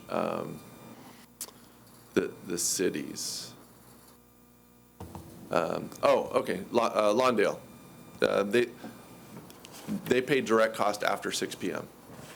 So prior to 6 p.m., and I think that was the one that I was thinking of, is prior to 6 p.m. they have staff there, and so they're able to use facilities. But after that, they would have to hire someone for overtime, and that would go outside of what they would consider normal use.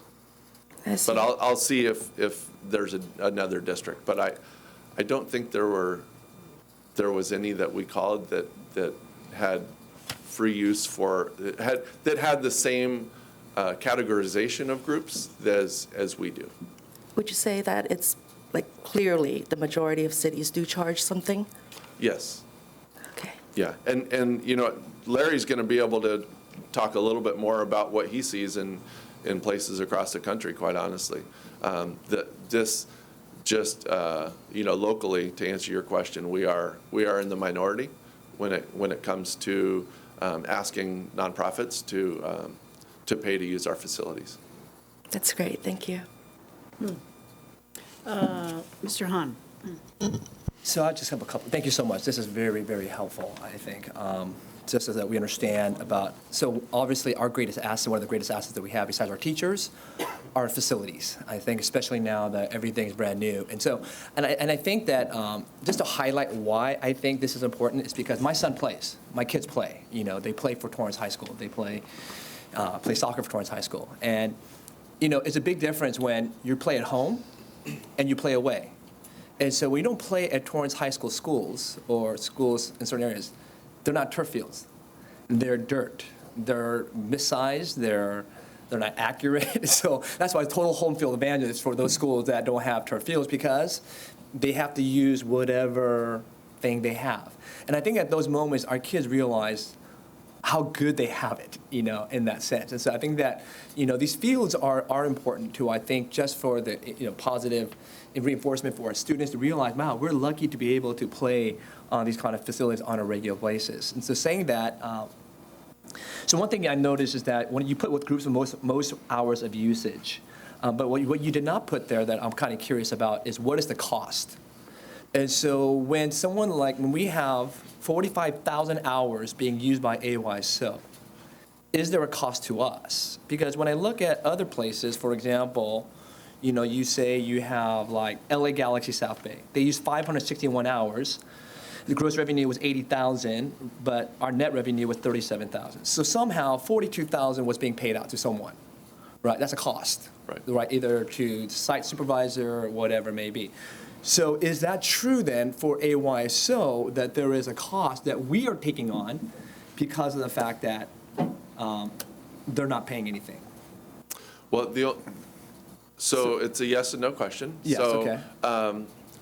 There is no cost for it, and with these other groups, what we're paying out is a custodian or a supervisor to be there, or a light fee, you know, if they're using a stadium. Okay. So it's basically going back to the district to reimburse us for an expense, okay, that we are incurring, and on top of that, we generate a little bit of revenue.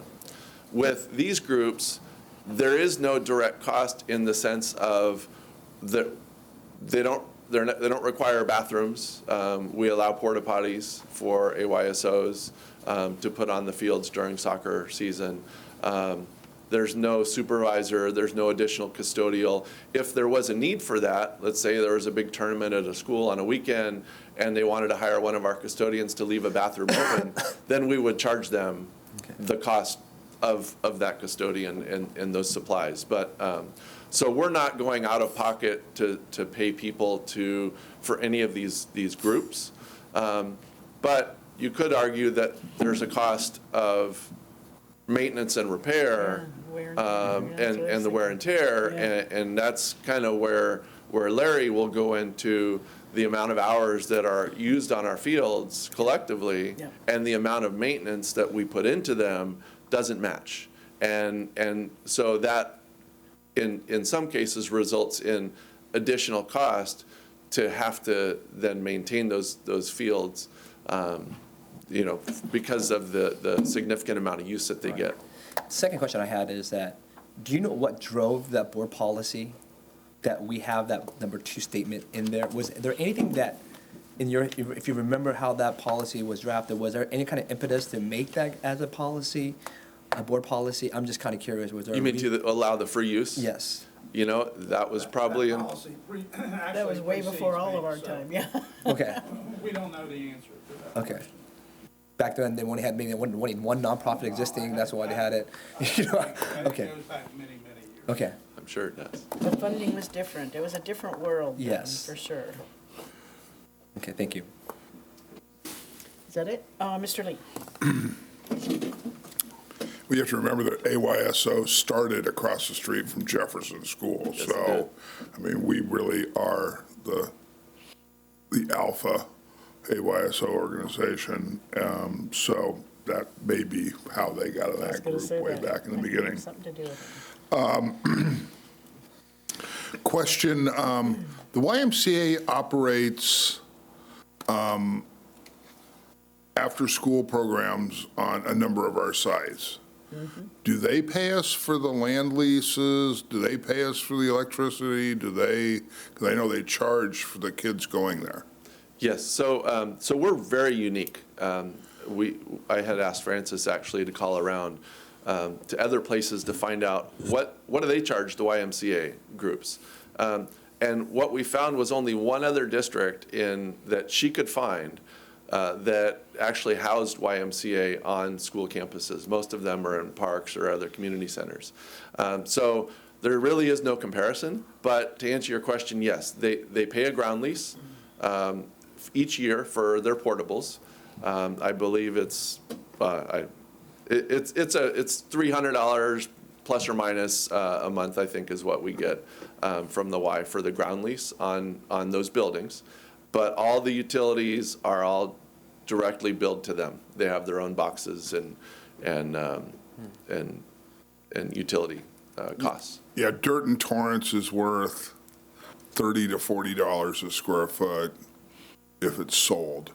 I mean, I don't know if we use that, because I know when you look at the Civic Center Act, you're looking at the value of the assets. So I don't know if that's part of this program or not, but, if they have a half an acre, that's, a rather valuable piece of property in today's world. But we got to look at the benefit versus whatever it may be, but just thought I'd bring it up.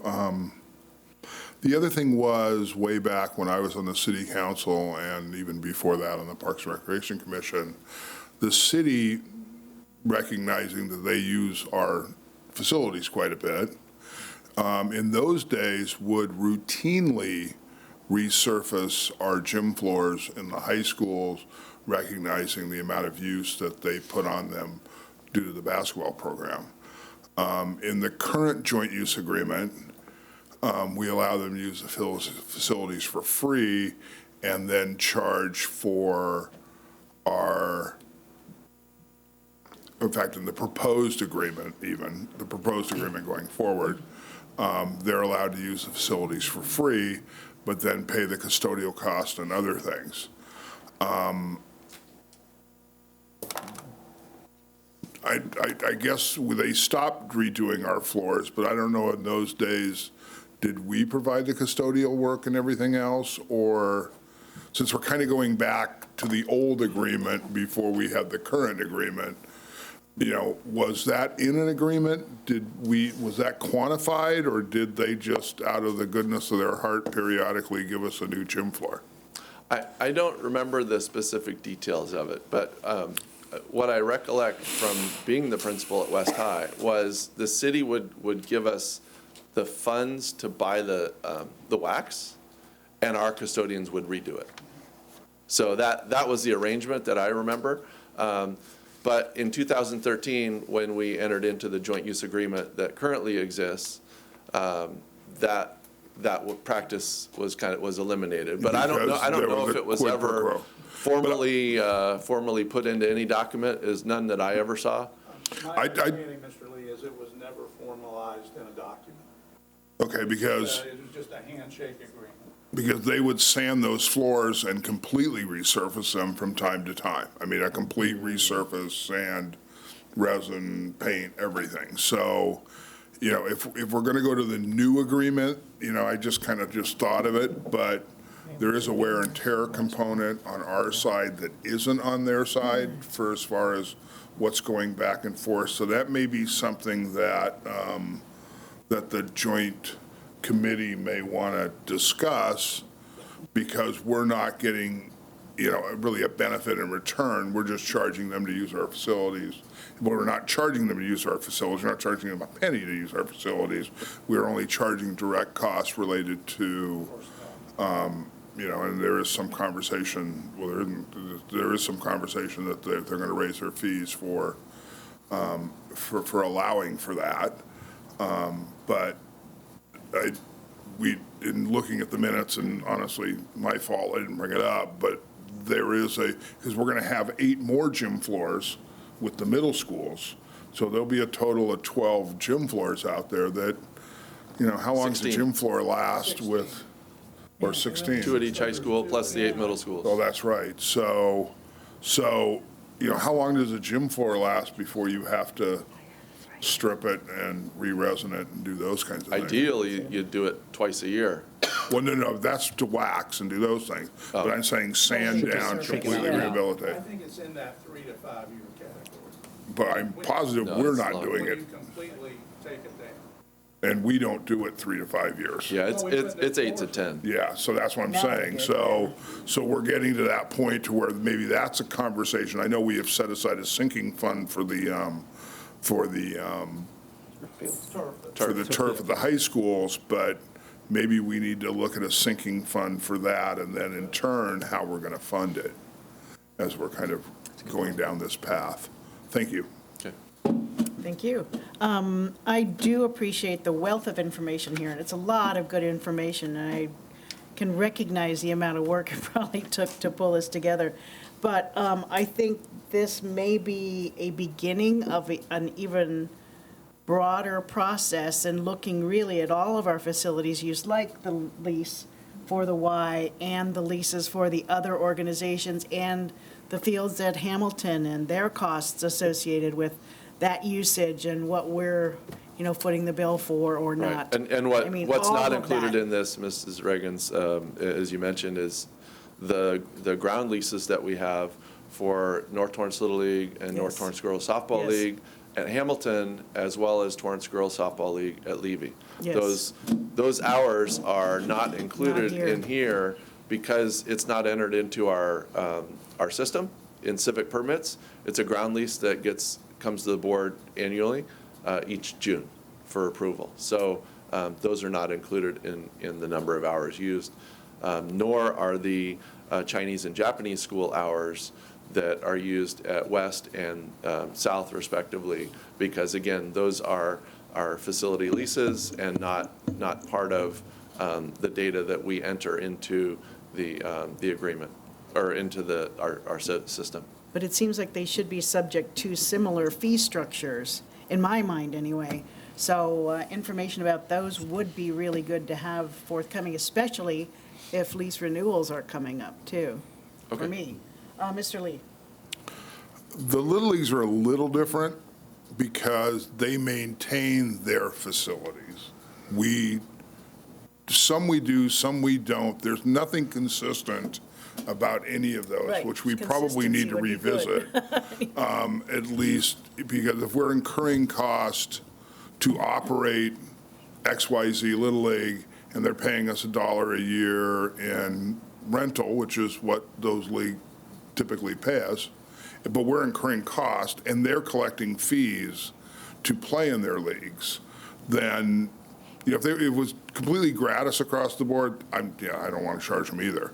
But a lot of these organizations that are using our facilities for free are collecting fees and are generating revenue, both the city program, Little Leagues, soccer, those kinds of groups. And so there's a process there. If it was just kids out playing basketball, good, here's a permit, go play basketball. That's not what this is about, but it's more that I think even the YMCA generates a lot of revenue on our sites. Should we participate in that revenue stream? And that's kind of what this conversation is going to be about, I think. Yeah. Thank for me you. it is. Yeah, consistency would be a good thing, because then we can fall back and say, this is what it is for everyone, so no different for you than anyone else. Right. Madam President, Yes, sir. before we move on to fields, I'm assuming you're ready to Yep. move there. The reason fields were, and the work Larry has done for the district was included in this report is because I asked it to be included in this report. I think when you're looking at fields, quite frankly, it's the same thought process we used for facilities. But when you're looking at fields, as he will tell you, there are different classifications for fields. There are fields that are stadium quality, down to a field which may be a playground quality. I think in terms of overall, where the board needs to go with fields is, what do you want? Do you want all of the fields to be at a stadium level? Probably not. How many of the fields do you want at a stadium level? What it takes to keep them at that level from an M&O standpoint, how much that costs, not only in supplies but in personnel to do that. So really, this part of the discussion is a discussion for the board too, which will take more than one discussion probably, and that is, what's your vision for fields, if I can break it down that simply for you, in terms of the future? Because that makes a difference then in how you look at all these other things, because there is a cost, and Mr. Hahn was correct in his question. Even though we may not charge for that field, but there is a cost to us to keep that field up, even if it's a playground field. Yep. So the question is, at what level do you want per field? And then the cost to keep it that way, and then what we're willing to do in terms of a finance stream to be able to pay to keep it that way in the future. And you have an expert here to talk about that with you. Great, thank you. So with that, I'll introduce Larry Musser, who's president of PRZ Consulting. And again, I mentioned him earlier, but appreciate him coming out, making the trip to spend some time with us tonight to be able to really give you in-depth analysis of this. And we cut down probably 20 slides, so thank you. So you know where it was, but lots and lots of data that was in here, and is in here, but it's more the anecdotal information that I think is really helpful to you. Good information too. Yep. Thank you. Welcome. Thank you very much. Appreciate it, President Reagan and board members. Thank you for inviting me tonight.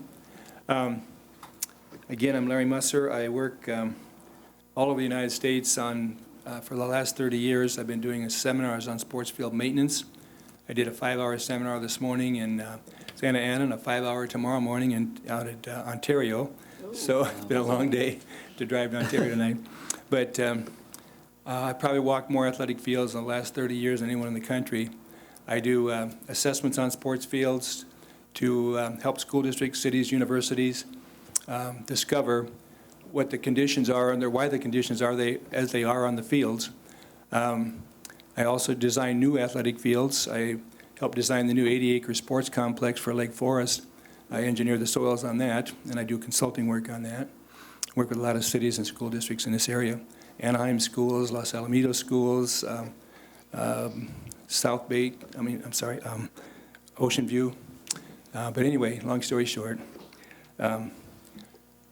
I walk fields, I do evaluations to see the conditions that are there. I would like you to understand that what's happened in the last 20 years, we all love, soccer is an amazing sport, what it's done for our kids, the number of people playing soccer, but it had such a dramatic effect on our athletic fields. The fields that you have today were never designed to take the wear they're getting today. And when you get a multi-purpose on these fields, they basically fail pretty easily. And I can tell you I have a rating system for the amount of wear that's taking place on a field, wear level 1 through 5. I have a maintenance level 1 through 5, and there's a direct correlation between maintenance and wear. What has happened is, at one point we had dedicated fields, and that was a long time ago, when you had dedicated football field, dedicated baseball field, nothing else on that except maybe recreation, but we didn't have the organized fields taking place. That has changed so dramatically. The thing is that the maintenance level has stayed the same as it was back when we were doing dedicated fields. Maintenance level 1 is mowing once a week, fertilizing a couple times a year, aerating once a year. But that was, you guys are less than that because of where you are. And I will tell you that in working with your crew and going out and visiting, it's not, you need to understand that the reason the fields are torn up like they are is it has nothing to do with your crew and their ability. This has happened everywhere in the country, cities, schools, universities. Most all of them are maintenance level, by the time they hire me anyway, they're maintenance level 1 and wear level 5 and trying to figure out how are we going to keep grass growing. And that's the conditions you guys are in. But again, it's not your crew. You guys are the same situation everybody else is. And I can tell you right now, there is no school district or city or university in the country that can go from maintenance level 1 to maintenance level 4 or 5 in a short period of time on a large number of acres, unless you can do a large bond issue to do it. I think you're spending somewhere around $3,000 an acre, $4,000 an acre. I can tell you, for your fields to be sustainable, you're looking at more like $12,000 an acre, and that's low. But that's probably what it's going to take to maintain them at the level of wear that you have. And it's unfortunate, but again, soccer has changed everything. It's grown dramatically faster than a population even over the last 20 years. It's why every baseball outfield in town and every park in town is now a soccer field. And during this same time, budget constraints have really put a strain on being able to maintain the fields. And again, your fields were never designed to take the wear they're getting today. And unfortunately, the architects are still using a spec. When they build new fields today, they're using a spec that's 50 years old. And things have changed dramatically in 50 years as far as the wear is concerned, multi-purpose. And so those new fields being built by these architects will fail in 2 years or less with the kind of wear you have today. Again, your maintenance level is not quite maintenance level 1. Again, because of manpower situation, because of the amount of wear that's taken place, you're basically well behind on that. Again, as almost, I would guess 85 to 90% of the schools and cities and counties and universities that I do assessments for are exactly the same situation you're in. It's not anything unusual for you.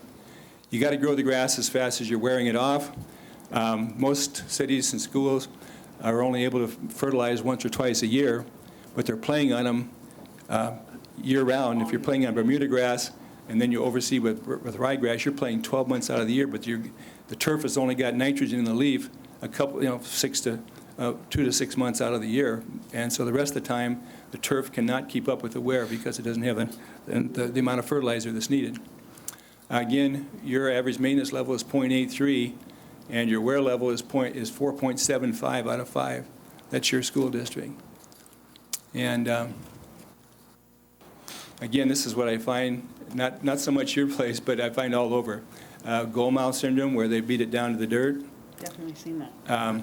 I show this only to say that you don't have lacrosse yet, but lacrosse is now growing at the rate that soccer is all over the country. And I can tell you it tears up the fields much worse than soccer does, because that soccer goal, that goal is a fourth the width of a soccer goal, and the scores can be 29 to 25 in a much shorter period of time in a much smaller field. And you put that on top of your football fields where you're also playing soccer. If they come to you and want to play that or rugby, you put them on your artificial turf fields. That's the only thing.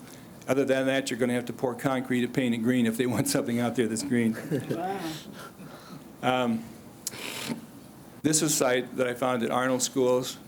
Again, the field grades were poor. The irrigation system was poor. When I say field grades, the field was real rough. It has bumps and so forth in it. Compaction was high.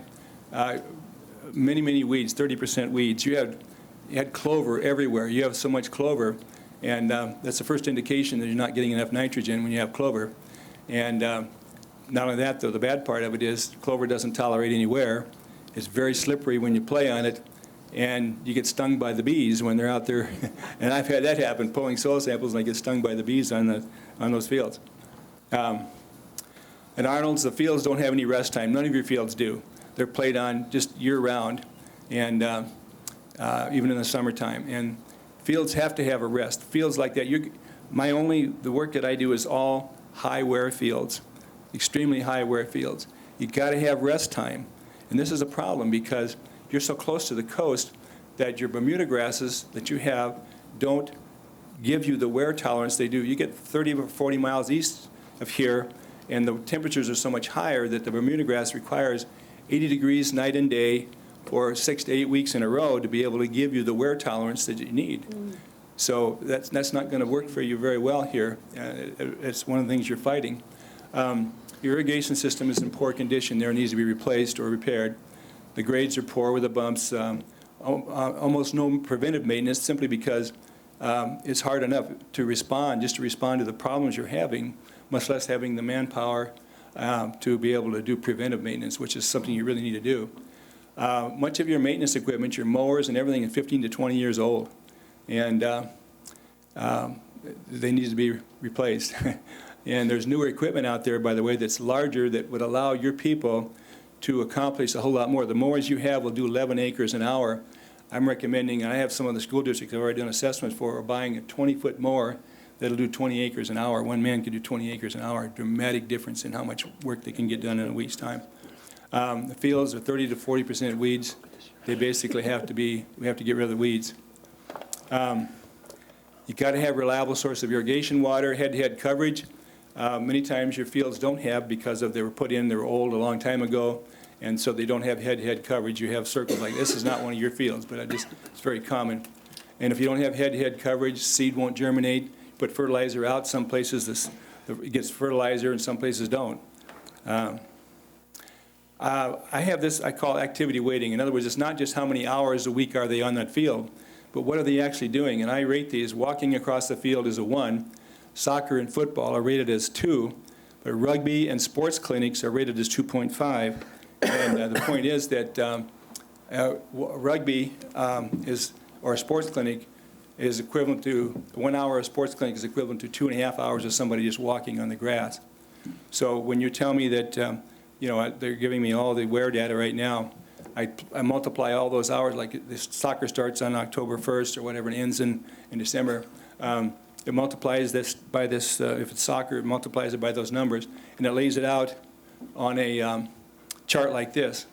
And this happens to be rainfall in your area, and this is the wear that's taking place on Arnold. The light blue color is your actual hours per week. The bright red part of that is basically your activity-weighted hours. And then you see the rainfall, and the thing about it is, when you have the combination of high rainfall and high wear, that's the worst combination you can have. Compaction is your worst enemy on sports fields, and roots only go as deep as you have oxygen. Oxygen is carried by water. Water can't percolate down through a brick, and compaction is your worst enemy, and aeration is what we need to do. You're able to aerate about once a year. You need to be aerating monthly on these high-wear fields. That's the difference. You're mowing about sometimes every other week and sometimes once a week. You need to be mowing twice a week to be able to keep, basically what it does, it allows the turf to have energy to push roots down. Otherwise, if you don't mow it a second time, you're going to have to increase your fertilization just to have nitrogen in the leaf. If you do that without increasing your mowing, you're just going to go to a 3-inch clipping instead of a 1-inch clipping. So, sorry to talk so fast, but I don't want to keep you late here tonight. You need to dramatically increase your maintenance level, and to go from 0.83 to 4.75. You're mowing about 26 times a year on most of these fields. You need to go twice a week, excuse me. Many of them are not being aerated. You need to go once a month on these high-wear fields. Top dressing, you're not doing that. That's how you re-level your field. These fields get low spots in them from the compaction, and then they hold water, and then when you run through them, it tears them up. We put top dressing down once a year. I recommend an 8-week set aside, not that you do 8 weeks on everything all at one time, but you can set aside this field, this field, this field, and basically it gives you time off for one thing. It breaks up that entire year gives you 8 weeks to grow it back, and it's really important that you have the rest time. Overseeded once a year, and we need to fertilize. I'm saying 12 months out of the year. I'm not saying that you fertilize 12 times, but you got to fertilize 12 months out of the year. Just on Arnold alone, we're looking at 301 more hours of maintenance on those 4 acres. District-wide, that's going to be not quite 13,000 hours. You figure 2,000 hours is another manpower. We're talking about 6 workers plus to be able to bring your maintenance level up where you need to be. Need to overseed. I recommend a hybrid bluegrass to overseed because it doesn't go dormant. Your Bermuda grasses go dormant here because of in October, they don't come out of dormancy until March, April, sometimes May. So this is a cool weather grass that spreads and fills in, and it tolerates your wear. Now, it doesn't like real salty water. It doesn't like reclaimed water, so there's places where we can't use it. But it is a very aggressive bluegrass. I've got it I've got it at Malibu, at Pepperdine University. I've got it at St. Margaret's facility down here at San Juan Capistrano. We've got a lot of places going in with it. I recommend it. Major annual renovation is something that we need to look at. That's where you set aside the field for renovation for up to 8 weeks. For your microclimate, it needs to happen when the grass is growing better, which is in June or July, and unfortunately, that's when you have your heaviest wear, is in the summertime. But they need 8 weeks to set aside. This is some special equipment. That's a 20-foot mower there. That's an aero machine that basically these machines will allow your people to accomplish more than double overall of the maintenance, the amount of hours that it would cut your hours by that much on those particular jobs. I do run across some old machine, but not very many steam mowers. We probably have one. That was in your yard, though, by the way. Yeah, that was in your yard. It hadn't been used for a few years, they said, but I recommend fertigation because when you put fertigation on, you're putting fertilizer in through your irrigation system, and every drop of water that hits that leaf has some fertilizer in it. So this is, the thing about it is, one man can fill this tank on, say, a 10-acre sports field complex. He can do it. He can fill the tank in 15 minutes.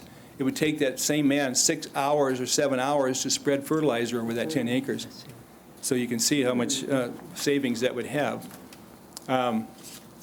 Need to increase user fees. I can tell you that I did assessment for Ocean View.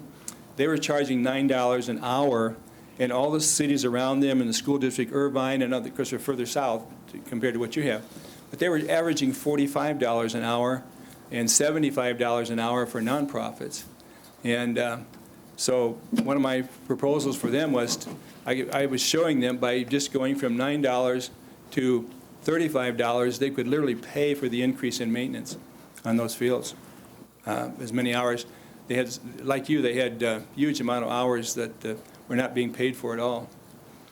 And then annual cost, as I said, we looked at approximately $4,400 per acre. Cost of renovation on Arnold alone would be $620,000. It's a large facility. It is in really bad shape. A lot of the other ones, there's what we call no-till renovation, which would be a third the price. That just happens to be one that would need the full renovation of ripping it up, rototilling it, the right materials into it, laser grading it, and resodding it. That's one of those that would need that. Basically, if you purchase a larger equipment, you'd go to $12,000 an acre, which is in the mid-range as far as this area is concerned, as far as what is needed, I would say. That's not what they're spending, but that's what is needed.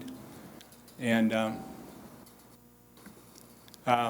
what are your options? If your maintenance level is low and your wear level is high, what are your options? You can increase your maintenance level as one option. You can reduce your usage. Now, that's not easy to do, but by going 8 weeks, you're going to reduce the usage some. Ocean View, Oceanside, City of Oceanside, after I did an assessment for them, decided the cheapest thing for them to do was to reduce usage and shut down everything for 8 weeks in the summertime. And of course, you can imagine what happened, they probably all went to the school districts, and they complained bitterly, but what happened was, by fall, when they played back on the fields again that fall, they were in better shape than they'd ever been before. By the following June, when they were ready to go off again, it was the best fields they'd ever seen. They agreed that it was a tremendous idea, but they didn't like it, obviously. You can add more natural turf fields, which is an expensive option also. You can add more artificial turf. And I was always against artificial turf until I started working in California. Sometimes my computer, when I plug in the wear data that I'm building a new site, say, and I plug in your wear data ahead of time, again, my computer will say, if you want something green, you're going to pour concrete and paint it green because there's no turf that'll tolerate the wear. So we know that up front before you build it.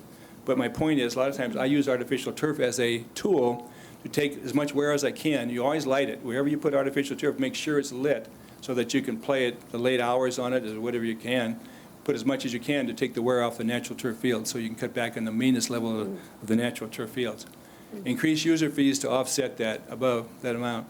I have found normally when I do an assessment, the board looks at it, and then they'll have me meet with the user groups. The city of Culver City did that recently, and it was astounding when the user groups, I suggested to them, I explained to them, your city is like all the others in the country. They can't afford to go from maintenance level 1 to maintenance level 5. They can't do that at one time. There's not enough money.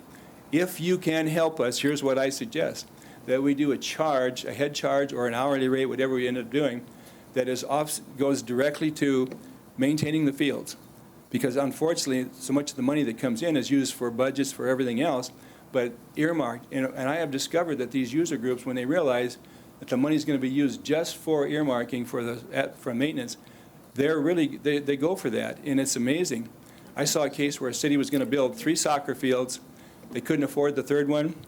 The user groups came up with $250,000 to build that third field. And they raised it amongst themselves. The other thing is, your fields are rent-a-fields, like a rent-a-car. Whip in there, John. Don't worry about it. It's a rent-a-car. Somebody else pay for it. That's the way they look at your fields. They're rent-a-fields, right? But what I discovered was when they agree to start helping us pay for these fields, there's an ownership involved. And these people actually will help defend those fields. Say, John, get your kids off of there. We all agreed we're all putting our money in this thing. Don't be out there tearing up our fields, So it's been an incredible tool. Before you leave that slide, what is the durability of the natural turf fields versus planted grass seed? Yeah. Well, you mean you're taking artificial turf versus natural? No, the natural turf. Natural turf. That's all I work with is natural turf. And I will tell you that the difference is on sod, you can play on new sod in about 6 weeks. But growing in from seed, more like 12 weeks before you play on it because they'll destroy it. But then the longevity of both of them is... Oh, yeah, they're the same once they're developed. Similar. Yeah, they are. They sure are. Okay, thanks. Okay, I guess. Oh, questions. See, yeah. You jumped it. Anybody have any questions? Anybody? I just want to say that I was a little skeptical, and now I'm kind of pretty impressed. That's a lot of information. Because I was pretty active in passing bonds, so I think maybe we need to convince the community that the fields are like buildings and they require the same kind of maintenance, especially when you look at the high increasing number of sports injuries, and the sports injuries directly relate to field conditions and those kinds of things, because I know we had an issue recently with a JV field at Torrance High, and the field wasn't even, had potholes in it and everything else, and, that may work well, in a backfield at Tower Elementary School when the kids are out playing, but it doesn't work very well when you've got, kids running full speed and injuring themselves. So, this is, it's a maintenance issue. It also can be a safety issue insofar as, who's using the fields and what's going on. And certainly, this community has a robust love of youth sports across the board. And certainly with our longstanding relationship with AYSO, Little League, girls softball has certainly grown. You know, across the street from my house at Jefferson, they're playing cricket. I find it fascinating. What? Well, I'm not going to go chase them off, but now I can't see them with the gym there, but they're playing behind it. But, Well, you know. yeah, the one that, I'll tell you, the one that tears up things worse than anything else is when you have T-ball for seniors. You know, those, when they go through the bases with their carts, they just tear up the bases. Oh, well, that's good. Yeah, I'm getting close to that. I'm getting very close to that. You know. Ready for that season. Ready for that season. He's getting ready for it. Well, I think the next step is when you do it in your electric cart, but that's okay. But no, I'm really impressed, and I think it's something that should be a priority of this board going forward because, you know, we've just spent $500 million on buildings to get them up to go. Certainly, it'll be another discussion another time that we probably need to spend more in M&O to maintain those buildings, but not to forget the green space that is a community resource, but we have a responsibility to make sure that it's in good shape. So thank you very much. I would mention, too, the situation you're in right now, you're on a downward spiral. Yes. And those fields are only going to get worse. And I'll tell you what, honestly, if you don't do something, you'll be playing on dirt. All the fields will be dirt over time in the middle of the field, and they're not safe that way, obviously, over time.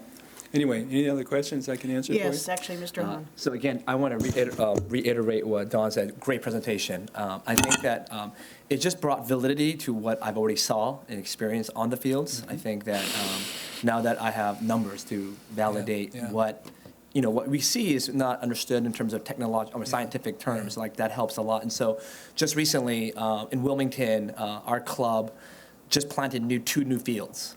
And I saw what they did to plant those two, how much it cost to plant those two new fields. But yet we only could play on one until the other field was ready. Yeah. And now we're going to have both fields, but then we're going to shut it down too. And so you just have to maintain the fields. And so the question to Dr. Mannon about what level do we want, it all depends. If Belfort Beatty gives me all the money to do turf fields, I'll get 5. I'll get 5. Where's Belfort Beatty today? No, but that'd be great. But I think that ultimately, I think that's why I think that we really need to evaluate how we're going to maintain our field. Just recently, we had 2 lawnmowers broke. And I agree with your comment, Mr. Hahn. Yes. Exactly with that. And I think that is the board question, and it's very much how you're going to have to look at it. Now, we have looked at artificial surfaces beyond our high schools. Did not make the cut list the last time. Well, actually, didn't make the cut list either time that we ran bond measures. But at one point, and I believe he's absolutely correct, when you go to the artificial surface, you can use it more. Right. And, if that surface is lit, you can use it longer. You just have to keep in mind, based on our own usage here, you're going to resurface that between 8 and 10 years. Right. And so just to add to that, though, I think that one of the challenges that we have with artificial turf is lighting. We're going to have a huge fight with our residents, and so that's an issue too. So those are things that we have to consider. But in the meantime, I think that, like you said, we're on a downward projection with dirt, and I think that we have to find the funds to at least maintain what we have, at least that much. And I think that, and that's why I think that right now we're in the process of redoing our joint use agreement with the city. I think it'd be great, Tim, if we can come to them and to talk with them about green space management, about how we can come in, because I don't want it to be where we make a decision and then all of a sudden everyone's going to city fields, like you just mentioned in Oceanside, right? All the Oceanside, they went all the schools. We don't want that either. And I think that if we can maybe bring this into the joint use agreement so that we can be collectively together on what we're going to do for the city parks as well as our school districts, I think that'll be best for the community so that we're all on the same page. I think that's a good idea. Yeah, and I think that it'd be great, even if it means for us to push back the joint use agreement, because we tell June anyways. If we can add this to the proposal like we're going to do with the basketball gym anyways, I think this is a space that we would have to really consider what we can do. as a district as well as a city to maintain our green space, because some of the options there's no money to do artificial. The region's not going to be able to do it, Right. But I think that if we can, maybe like you said, come up with a plan where we shut one school down and then use all the other fields, and then when that's ready, then we shut another school down. I think that's possible. I think that we have to have that mindset. And so, again, this year we had 2 lawnmowers break, and when that happened, our grass grew.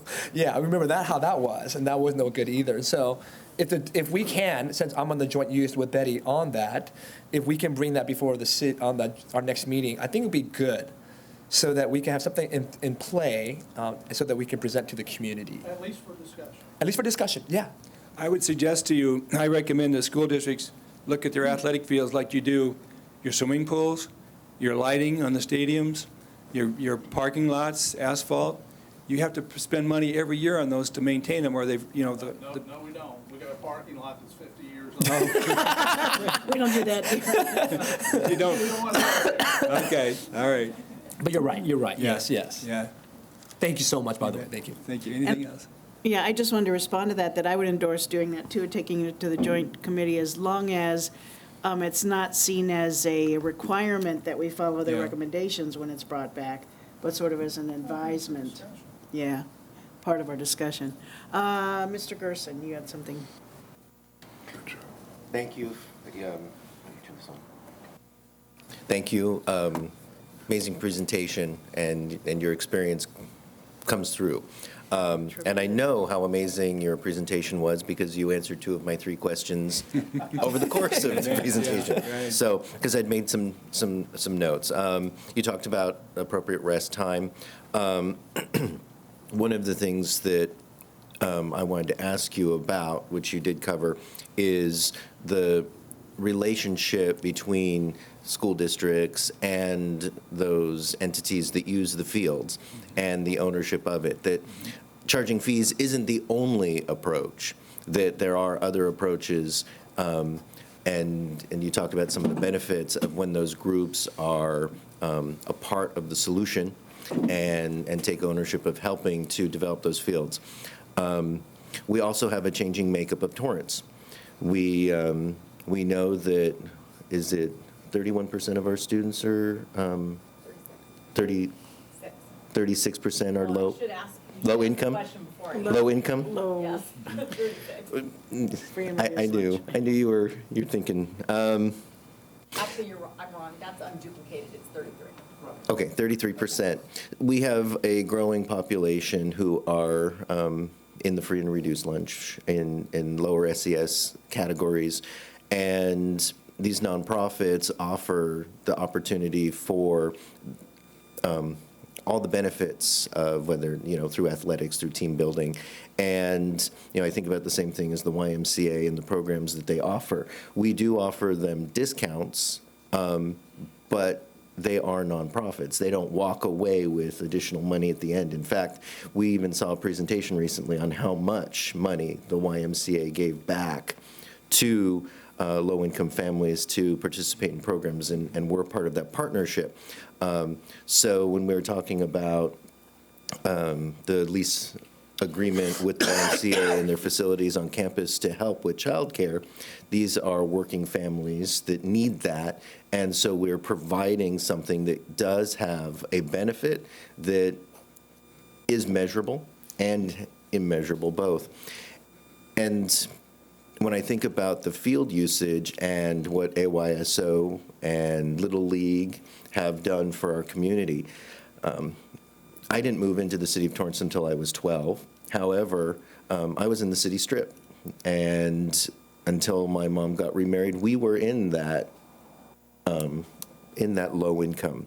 And so I think about playing on Hull, and I think about my coach picking me up in the back of his pickup, like we aren't allowed to do anymore, and going to Hull Middle School and to Sam Levy and playing and growing up on these fields until we reached a point where we could move into Torrance and continued that. And I think that there are other measured benefits that haven't been a part of the conversation yet that also have to be discussed.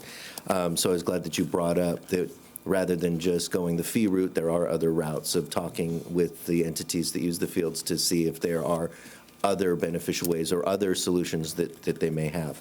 The only question that remained was, you'd said 8 weeks of rest on the field, but in understanding field use and maintenance, could you explain to me a little bit more about the role that rain plays, and not so much for the growth of the field, but the deterioration part and when we play on wet fields and such?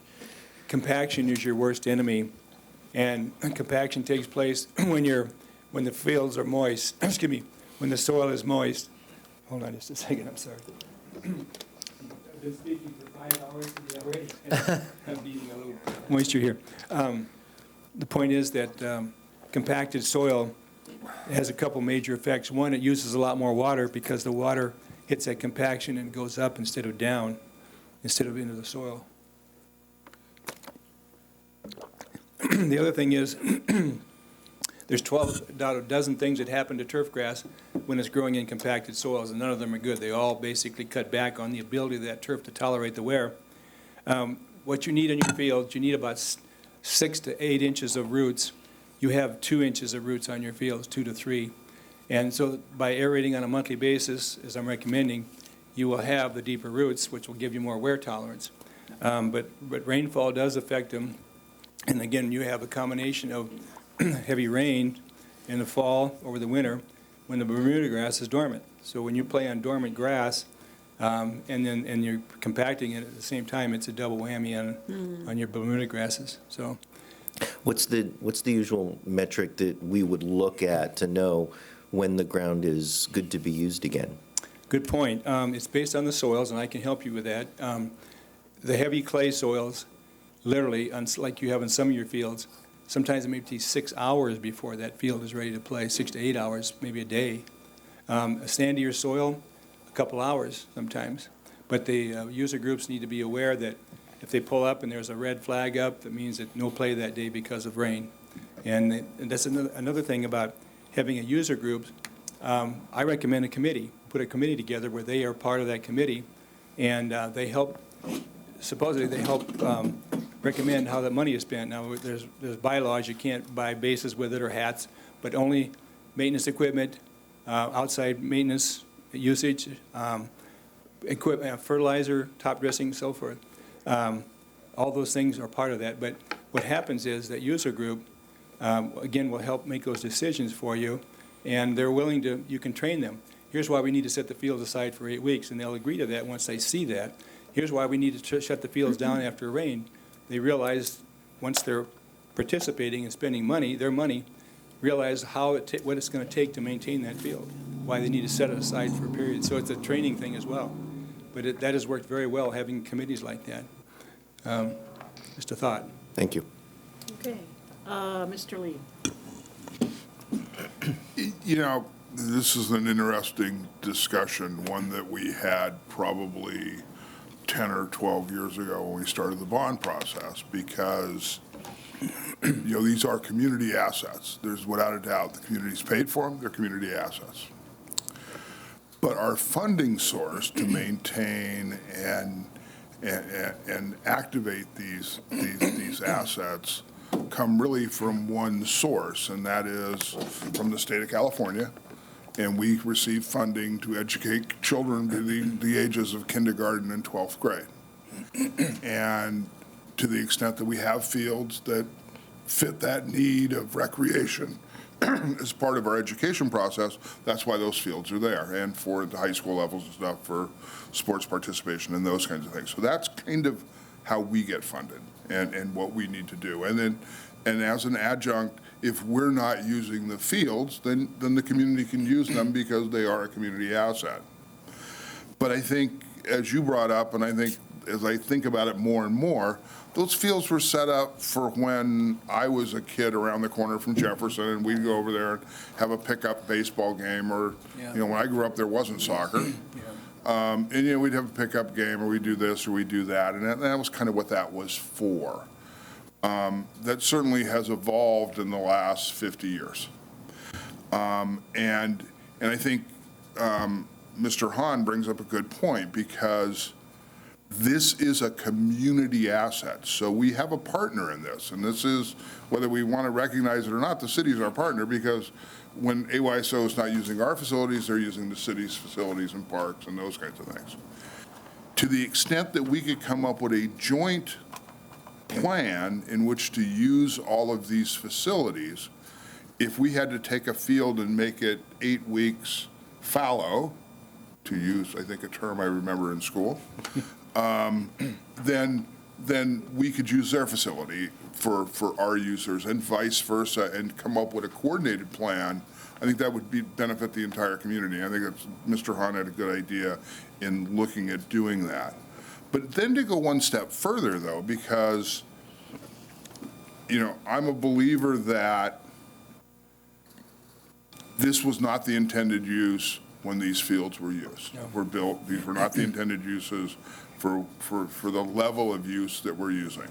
The organizations that are using these fields are charging people to participate in their activities. Mm-hmm. There may be scholarships, there may be people that pay less, or there's people that it's more of a hardship to pay that money. I can understand that, but for the most part, people are paying money, hundreds of dollars in some cases to be members of these types of organizations, Little League, AYSO, club teams, whatever it may be. So to some extent, they're benefiting, they're generating revenue on, in effect, our backs. Right.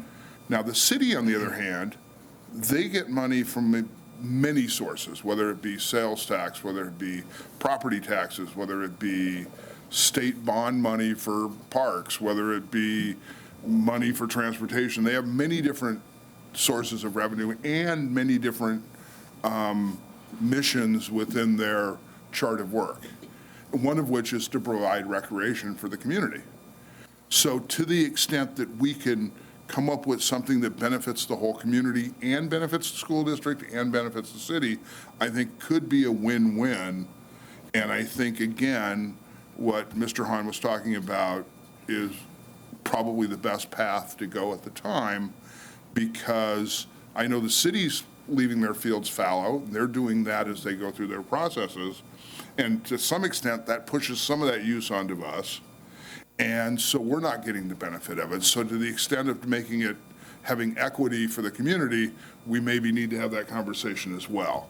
So I look forward to the joint committee meeting with Mrs. Liu and Mr. Hahn, and I'll look forward to the report. Okay. Thank you. And last word, Mr. Gerson.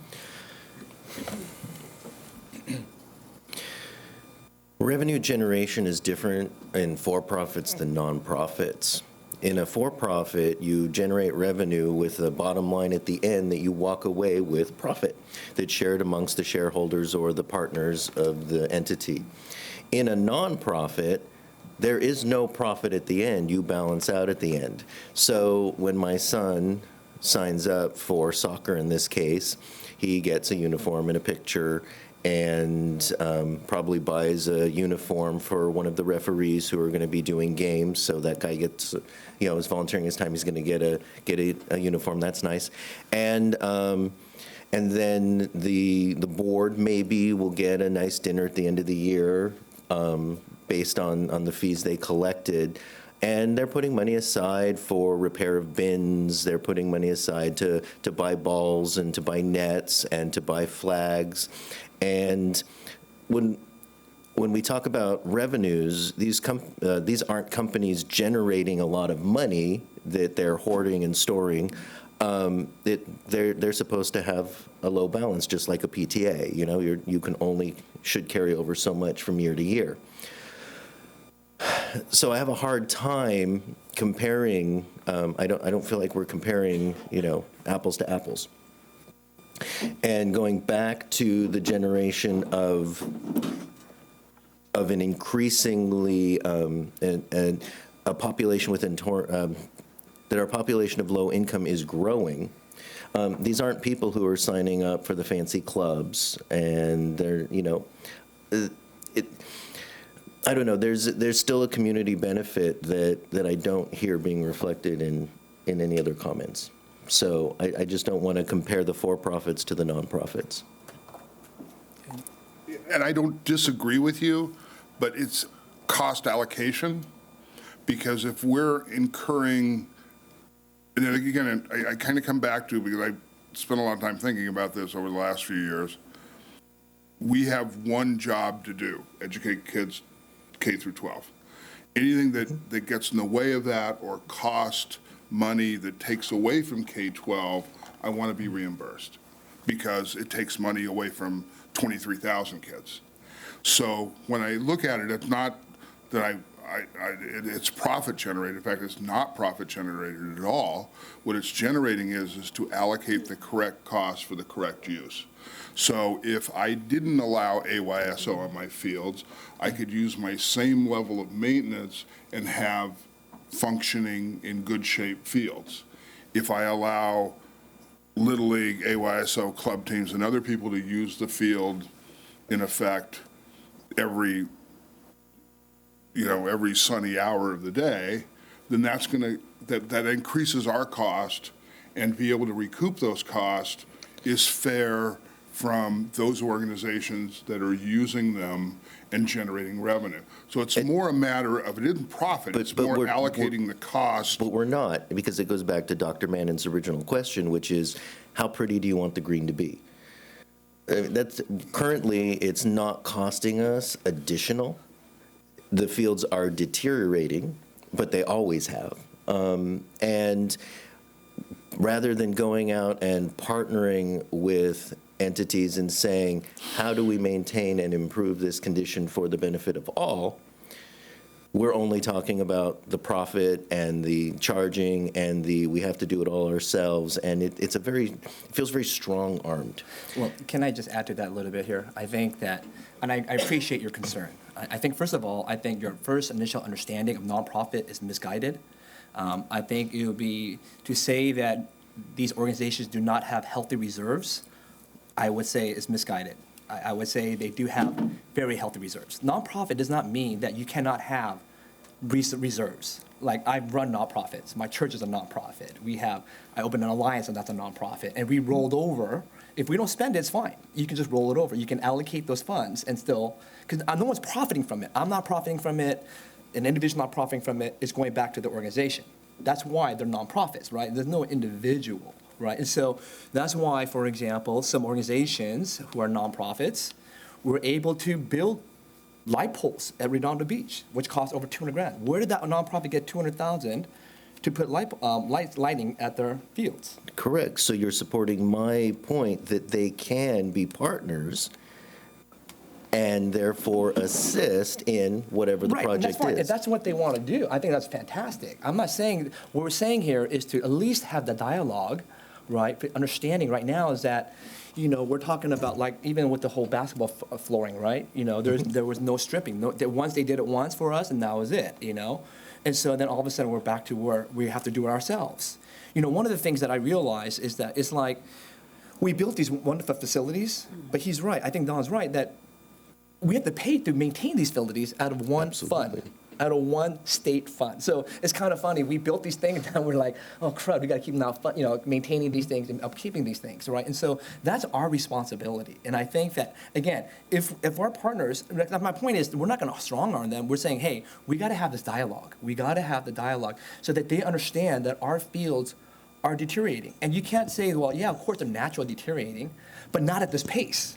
We just heard from here that it's at a rapid pace because of overusage, right? Our usage is not keeping up with the maintenance level. We have our 2 lawnmowers break down, right? And so it is just going on a downhill. Right. Yeah. But for the first time I heard you say what I've been trying to hear.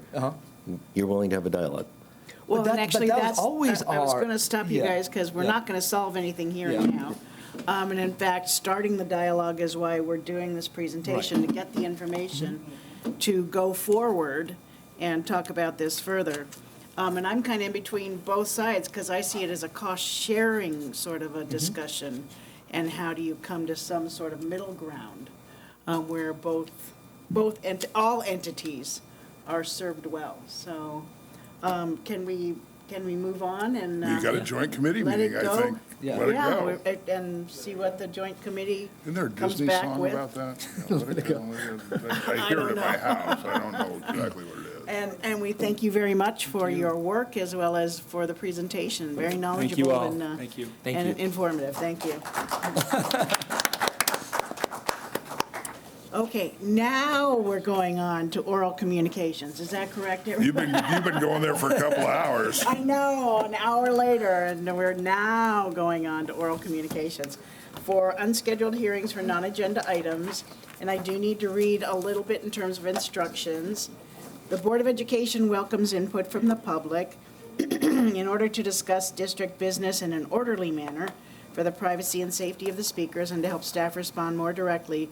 Board policies require that public presentations to the board comply with certain procedures, including speakers to non-agenda items may address only items that are within the subject matter jurisdiction of the board, and time allotted for such presentations is limited to 3 minutes. Total time allotted for public input on non-agenda items is limited to 30 minutes. A speaker may not relinquish his or her time to another, and when addressing the board, speakers are requested to state their name, address the president from the podium, and adhere to the applicable time limits. Complaints against employees or students will normally be heard in closed session, and the district's complaint procedure should be followed before discussion with the board. The board may remove disruptive individuals and order the room cleared if necessary. Any person who willfully disturbs any public school meeting is guilty of a misdemeanor, Education Code 32210. I have one card here for an unscheduled hearing comment. And that is from Mr. James Henry, and I see him there. Come on up. Here. If you have a card, you need to turn it. Yeah. It's for an item not on the agenda.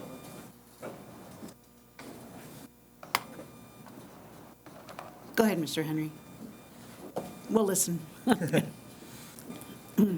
I know, there's a lot of movement in and out. I know. Thank you for your patience. Reagan's, even though this is a pink card, it's actually an oral communication. Okay. School Board President and members of the school board. My name is James Henry, a North Torrance graduate, high school graduate, class of 1969. On December 16, 2019, I spoke before your honorable, I can't say the word, honorable body about attending my 50th North High School reunion, which took place on November 9th, 2019. During my presentation, I stated that about 150 of us attended the reunion. I have to regrettably inform you that I overestimated the total. After purchasing the memory photo album of the event, Oh, nice. That's a nice production. I counted the correct total to be 95. After my presentation, School Board President Ms. Riggins asked me how many students were in the North High graduating class of 1969. Yes. At that time, I wasn't prepared to answer her question. I have since done my homework and went back and counted the number of students from my 1969 high school yearbook. The total amount of us who graduated from North High on June 11th, 1969 was 572. Wow. That's a lot. Doing the math, and Dr. Stowe would love this, 16.6% of the students who graduated from North High in 1969 showed up at the 50th high school reunion. If our reunion was properly advertised, which it wasn't, I'm sure there would have been more, even more. But that's another story for another time. Thank you. Thank you I so hope much. the balance wasn't dead. No, they just didn't come, Mr. Lee. Thank you very much. I appreciate you coming back with that information and the correction. That shows a lot of honor to do that, so thank you. And thank you for your patience in waiting to have that to say. Let's see, so the next yellow card is Drew Johnson. Hello, everyone. Hi. Hi. I'm just going to read what I put together, skip my intro because it is very late, but I'm just going to go ahead and read. I'd like to take a few minutes of your time today and talk about professional development. I've been speaking with several districts within LACO over the past few weeks, and the overwhelming consensus is that it is a real challenge to effectively provide both training and professional development for their teachers on classroom technology. The IVS Computer Technology team, one of the largest providers of classroom technology solutions in California, has always been committed to providing support for your teachers. I'm here today to introduce a new exciting product IVS is partnered with called Edified, whose mission is to assist your teachers in making the most of their technology. Designed by educators for educators, Edified is a highly scalable, cloud-based content management delivery system that is available anytime, anywhere, and on any device. Edified's courses are broken down into logical and manageable short videos. This allows teachers to quickly learn to use their hardware and software so that its integration into the classroom becomes easy, authentic, engaging, and transparent. It also allows them to start using their hardware and software quickly with courses that are designed for the beginner as well as the advanced user. Administrators are given the ability to create individual teacher learning paths based on the technologies in their classrooms, and then track progress, create custom reports, and manage course completion. Edified has courses available for legacy products, current technologies, and is committed to creating coursework for the new technologies as they emerge. We want to ensure that current and future technology investments are protected.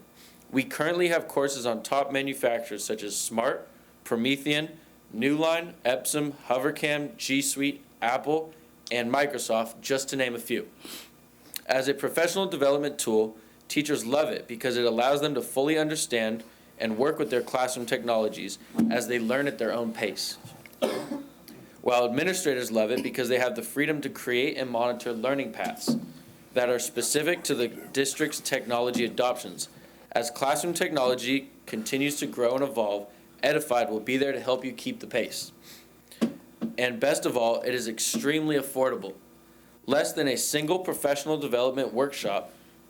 It is also easy to procure as it was recently awarded the LACO Standard School Supplies contract. I would welcome the opportunity to give a live demonstration either on-site or virtually so that you can see how easily and effective Edified can partner with Torrance County to get the most out of your district's classroom technology investments. Thank you very much for your time. I'm going to stick around and shake anybody's hand that wants. Thank you. I just want to let you know that the gentleman on the end, Mr. Mara, is our tech guy, so check with him. And absolutely, I will. Thank you. Thank you, young man. I like a good salesman that gets in an uncomfortable situation to get up there and do that. That's not easy. So as somebody who, does this for a living, I'm always impressed. There you go. Thank you. Okay, and last but not least, we have Matthew Skoll.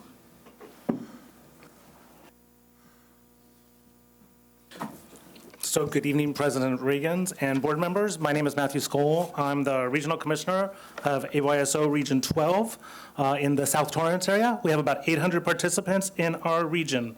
So, and as you know, our program provides a vital part of the after-school experience for youth in Torrance. For over 50 years, Torrance and AYSO have had a partnership. AYSO, as Mr. Lee said, began here, and we continue to make an impact in the community, not just Region 12, but all the regions here in Torrance, which cover about 2,000 participants total. As I mentioned, these programs provide an after-school opportunity for our students. Without them, where would these students go? Would they be wandering the streets? Would parents need to take time off of work? Torrance after-school programs are already full, so where would these students go? Any increase in fees that may be charged to us or other youth programs that use the facilities of the school district will impact the answers to these questions.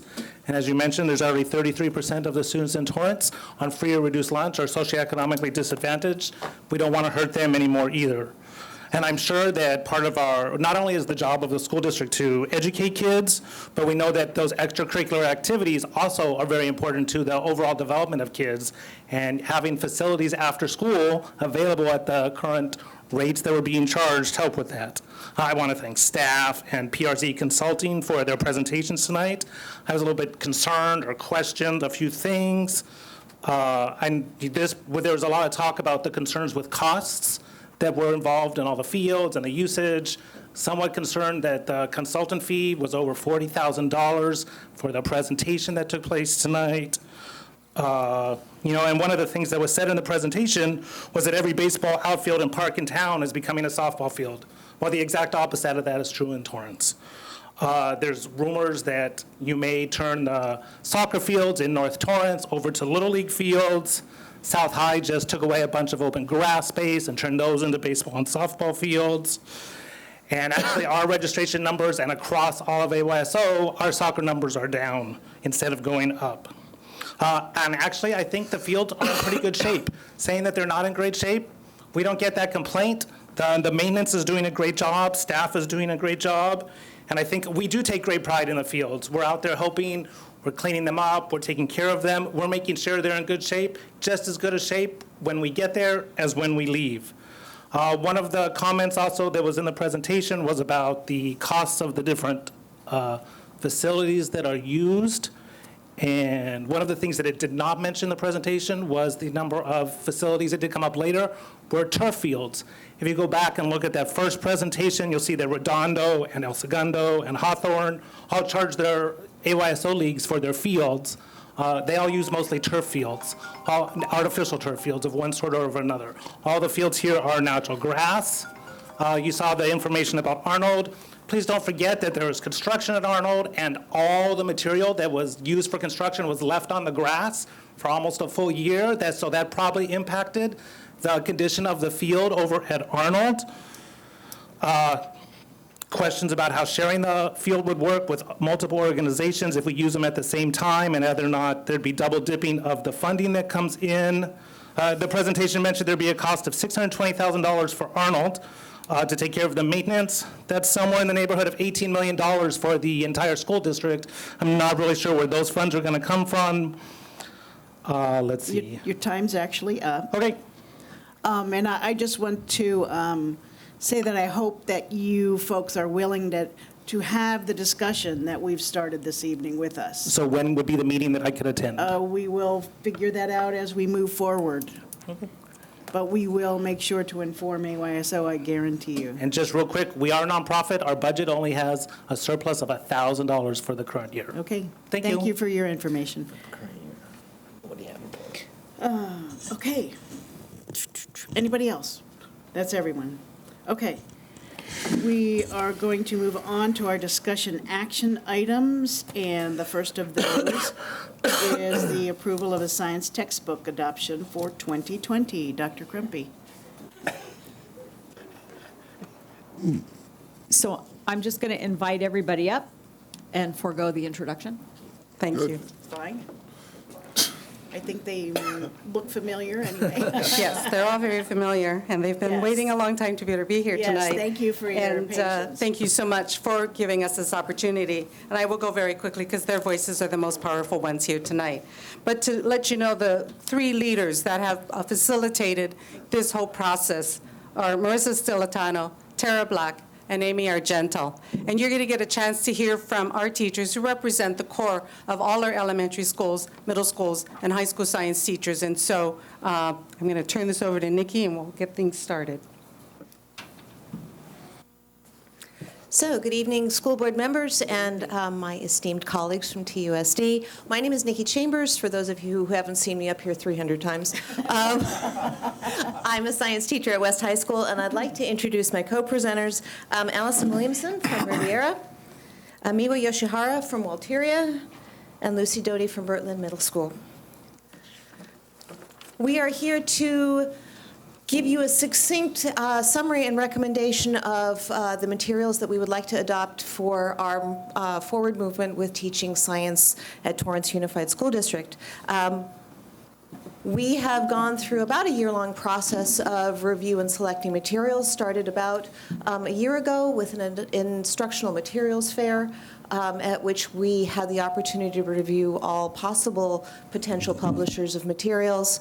We used a toolkit that was provided by national and state science experts to vet the materials and narrow down our choices to the top 2 or 3 publishing candidates. We then went through a very rigorous, systematic, data-driven, rubric-driven process to select our final candidates. We had an instructional materials committee that included ongoing dialogue with all of our stakeholders, both our faculty at our various sites and as well as community stakeholders and participants. Our instructional materials committee included representatives from all elementary schools. All grade levels were represented. Middle schools, all the schools were represented. All grade levels were represented. And all of our high schools were represented in our curricular areas of biology and chemistry.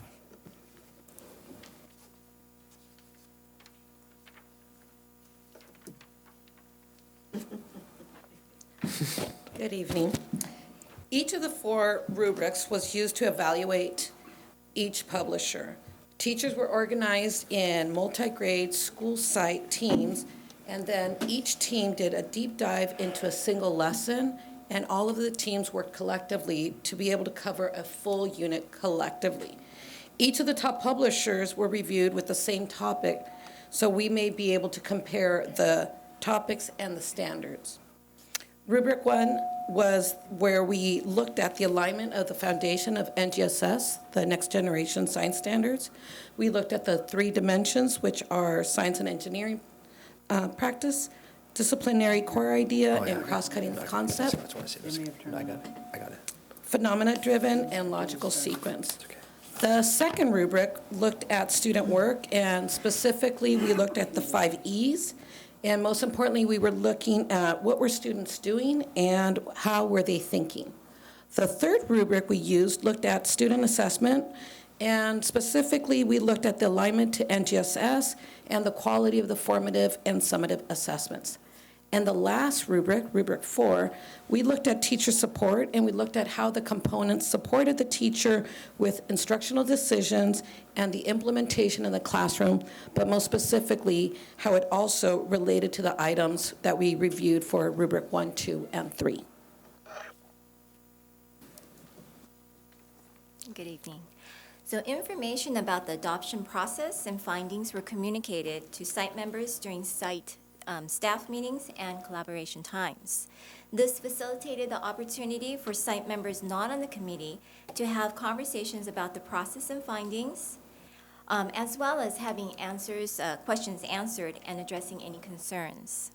The science resource teachers were also available upon request for site members to ask questions and also for them to give feedback. Other more formal opportunities were also available for site members to provide feedback. During the materials fair towards the beginning of the process, all 11 initial publishers were on display for site members to review and to provide written feedback. The same rubric was used on the written form as a committee to keep the integrity and consistency of the process. The feedback was reviewed and considered during the pre-screen portion of the process.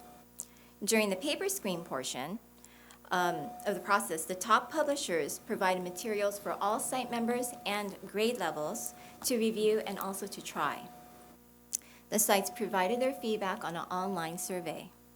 The data was collected and reviewed at the last committee meeting and when we made the final decision. Opportunities for the community, the opportunities for community to review the top publishers were also offered. At this event, stakeholders participated in a 30-minute conversation about NGSS, and then they reviewed the materials. Parents of elementary through high school age students were in attendance. Thank you. Hello. So on to our final proposal. After all that careful analysis, we've decided that we're going to choose STEM scopes for K through 8. In TK through 5, they'll get the same things as middle school. They'll receive a hardbound textbook called a STEM Scopopedia, a student notebook, and a teacher planning book. There's also online availability for all STEM scopes. And then for biology, they chose Pearson, which is a hardbound student edition and teacher edition. And all of these things will be 8 years. The student consumable for STEM scopes will be 8 years, as well as all the digital resources.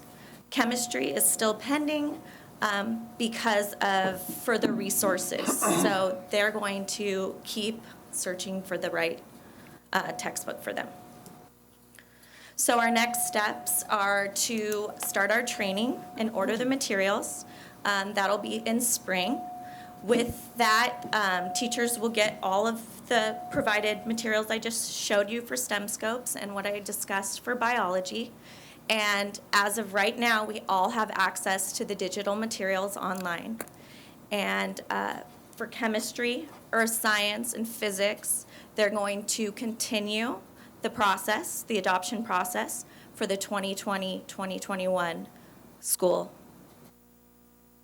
season. Any questions? Mr. Lee. I just want to say congratulations. This is a lot of work. I'm married to a teacher, and she says that that's a lot of work, and it is. Because certainly I wouldn't know, but she tells me, and I agree. I believe everything she tells me all the time. And she's home watching, so I might get a bonus point for this. So, but no, I think it's, you know, what's exciting about certainly the PK through 8 part of it is we have the science labs now. And I'm hoping, you know, we've got the middle school science labs that are been redone. We have the elementary ones. I know the Ed Foundation's trying to get them filled up with whatever they need inside. But I'm just kind of impressed, and I like looking at the textbooks when I see them around, just because it proves how dumb I am and didn't really deal with these things as a kid. So I think this is great for STEM and STEAM, and look forward to seeing the great results. Thank you. Thank you. Mr. Gerson. Thank you so much for all the work you put in. I have no doubt, based on everything that you did, that you picked the best book out there. Just 2 little questions. It's the best book out there. Are you happy with it? So at the end of all this, we've kind of placed a circle sticker at how we felt about our textbook. You know, some of us were in between. We're fine with it. We love it. But no one was, we're fine with it. So that should answer that question for you. And what's your other question? Cool. Yeah. So my second question. So the current online STEM scopes that we have does not exactly create enthusiasm in our students. How did you find that this will be more engaging, that the materials in this set are more exciting for students? Do you want to talk about the assessments that kind of align to the cast? Or, yeah. So I think what's at the core of this is not necessarily the textbook, the digital version that you said, but more how it provides a complete instructional tool for the different teachers. And so STEM scopes, after analyzing using all the rubrics, provides that. So there are many opportunities within the textbook and the digital version for the teachers to provide those learning and opportunities that do have the hands-on. So the digital version is there, but it really comes back to the classroom instruction, and that's what why we selected STEM scopes, because it does have that foundation for every classroom teacher to provide that classroom instruction. And just to piggyback off that, TK through 5, we got to spend almost 2 hours going through the Explore piece, which was your actual experiments that you're going to do in the science lab. We went through, we looked at the resources, we looked at our list of things we already had in our science labs and how we might need to order more. So, and we also made a list of things that are core. You know, in 4th grade, we chose 12 core experiments that we thought needed to be done across all schools for fourth grade. And third grade picked about 10 as well, and so forth and so on. So, you know, there is a lot of information on these digital sites, but we were able to at least pick out these things and give, you know, an option for some teachers that are starting out. Thank you so much. So it sounds like the enthusiasm is to come from the teacher. I can also add, I know that they've also listened to our requests. I know that the videos are very interesting. I know my students enjoy them. And the investigation itself, on paper, it may not seem very exciting, but once the children start to do it, they really do learn from the experiences. So it's not just online, it's what they provide on that's not online as well. Thank you. Okay. Mr. Hahn? Just two quick questions. Number one is, again, we want to thank you for all your work on it. So how helpful is the textbook to the online? Is it necessary? Is it not necessary? Because enthusiasm, they're not going to get enthusiasm from the book. If they're not going to get it from digital, obviously, it's the teacher. So is it that much helpful? That's one question, because it relates to the second question. Is it worth $3 million? How much we're spending? $2.8 million on this for the textbook? So it's a huge investment. And so we're going to put that huge investment in it. Are the kids going to really engage into the book? I'm just kind of curious. Like nowadays, you know, teaching so changed so much. You know, my wife's a teacher too. So again, I'm just kind of curious as a board member, like, I'm just kind of curious what you guys think. Mr. Hahn, are you specifically asking about STEM scopes, or is this a broader question? Well, the first one, the STEM scope one, with the book and the online, that's the first question. Like, how helpful is the book to the online? Is it really helpful? You know, all that. And the second question is broader. Yeah. So everything that's in my hand, except the teacher, what they call it, a teacher guide, is not, well, it might actually be online if you look under teacher resources. Everything else is online. They didn't print out every activity into the consumable. They do have STEMscopepedia online. What I actually prefer is to print it out, the STEMscopepedia, which is more of the explain piece in science, and then I have them annotate and highlight on that. With this, it's not consumable. They can't do it. So is this the best thing? No, but the resources itself, yes. And I can't speak to $2 million because I don't have it. Yeah, that's why I'm making sure. I'm just kidding. I'm just kind of curious. And so, yeah, I just want to make sure that they get what they need this time. That's all I want to make sure, that they get what they need. Yes, Yeah, they are going to get what they need, right? There's Okay. plenty. Okay, good. And I would just like to dive in a little bit on the broader question from the high school lens. I can tell you that I'm a biology teacher. There were 5 of us, deeply picky and skeptical teachers sitting in the room who were very willing to pretty much shred everything that came our way. And so I have to say honestly that what rose to the surface was, in our professional opinion, a robust multimedia collection of learning opportunities. We really like what we've seen. That's good. On the other side of the wall, my equally dedicated chemistry colleagues did not have the same experience. They've actually evaluated far more publishers than we did, still haven't found something they're completely happy with. And we're brave enough to say, this is not right for us yet, this is not right for the high school students in Torrance chemistry classes yet. Let's keep looking. I love that. That's great. Thank you so much. Thank you. And actually, I wanted to follow up on the consumable that you have in your hand. You said there was an 8-year scope for... Yeah, so every child will get this TK through 8, and then every year, the next grade, the next kid from 3rd grade will get it in 4th grade for 8 years. But the adoption is it intended to last how long? Typically a framework.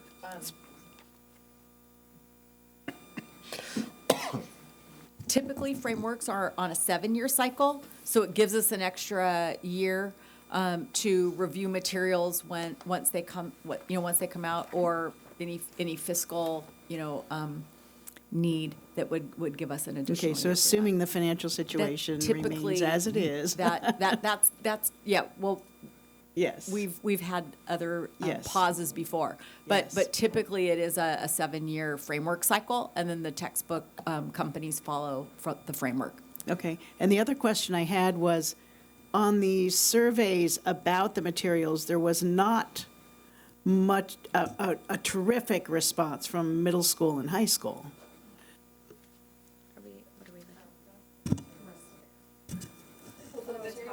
Yes. Oh, okay. Oh, so that was solely from the, but still only 25%.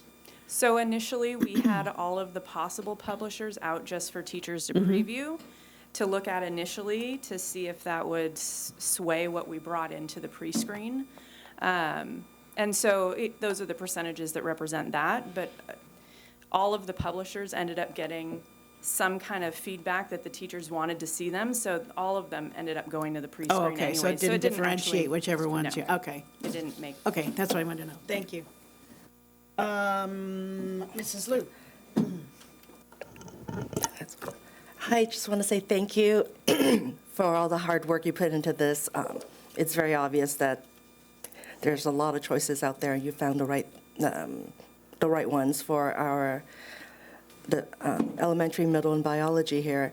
I just want to mention that I'm glad the chemistry team is not trying to pick something that might not exactly fit, that they're not happy with. And I want to commend them for being able to go, okay, we're going to have to spend even more time on this. Let's make sure we get the right ones. So thank you. I love the passion for science. Thanks for doing that. Okay. Thank you. Now you can go home, guys. Sorry. Thank you, guys. Go home and do your homework. Okay. We need a motion to approve it. We do. You do. So I will make a motion to approve the textbook adoption. I will second that motion. Okay, it's been moved and seconded that we approve the selected textbooks by this marvelous committee. All those in favor, say aye. Aye. Anyone opposed? I'll make a motion to approve 10.3 since it involves me. Okay. 10.3 is to approve the excused absences of Board of Education member Don Lee, since Due to the plague. he saved us from sharing his Coronavirus. illness. I don't know. I'm not going to say that. Seconded. Okay, it's been moved and seconded. All those in favor, say aye. Aye. Any opposed? Okay. Next, we have the California School Board's Delegate Assembly election ballot. I make a And- motion to approve all 6 people on the ballot, including our member, Yes, for the Mr. first time Gerson, in who will many actually be the years. first time in the 12 or 13 years I've been sitting up here that will actually have somebody on that committee. Was Mark off by the time you? Yeah. Oh, Mark, well, that's Yeah, a Mark 1 was- year Mark was, yeah, so. I second. And Mark had to pay his way to Sacramento. I think we have budget for that now, so. back then, that's true. That's good, so I I'll make second that it. motion. Second. It's been moved and seconded that we approve all of the listed candidates for the Delegate Assembly for CSBA. All those in favor, say aye. Aye. Opposed? All right, you're in. We hope. Well, apparently, we used to have 7 delegates, but because of total enrollment in our region, there will only be 6 delegates in the next term. Isn't that interesting? That's good. You made Just it made in the the cut. nick of time there. Easiest election I've ever been in. Yeah. Represent us well. I'll do my Next, best. we have the proposed board policies. I'll make a motion to approve them and waive the second reading. Is there a second? Second. Second. Okay, it's been moved and seconded that we approve the proposed board policies and updates from December 2019. All those in favor, say aye. Aye. Opposed? Okay, for the public, please check out those policies. There are some really relevant ones, including information about our bullying policy, which I get more questions about than many other things, so it has been updated. Okay, so we are to the Make a motion to approve general functions consent 12, 13, 14, 15, 16, 17, 18. I could have I put would like the to pull moment. 15.5. Pardon me? I'd like to pull 15.5. 15.5, so I'll take 15.5 out of my motion. Anybody want to pull anything else? Cool. I'll include 15.5 in my motion, excluded 15.5 in my motion. Can I add the motion to adjourn? No, I can't. No, you can't. No. Okay, so that's my motion. Is there a second? Second. Okay, it's been moved and seconded that we approve all discussion action items aside from 15.5. All those in favor, say aye. Aye. Yes or no? Did you gentlemen say aye? Aye. Aye. Okay. Opposed? All right, motion carries. Mr. Gerson, item 15.5. I asked, with the assistance of Dr. Crumpy, that John Pearson come to answer a question and talk about some changes. I had originally asked in March 20th for the differentiation between a stranger shooter on campus shelter-in-place versus an environmental hazard shelter-in-place. And later on, Mrs. Liu asked for information on, be posted in all schools on how people should respond, listing what alarms would sound like and what the reaction should be. So we've had some progress, but in the plans before us, some of those changes haven't been reflected in the last 11 months.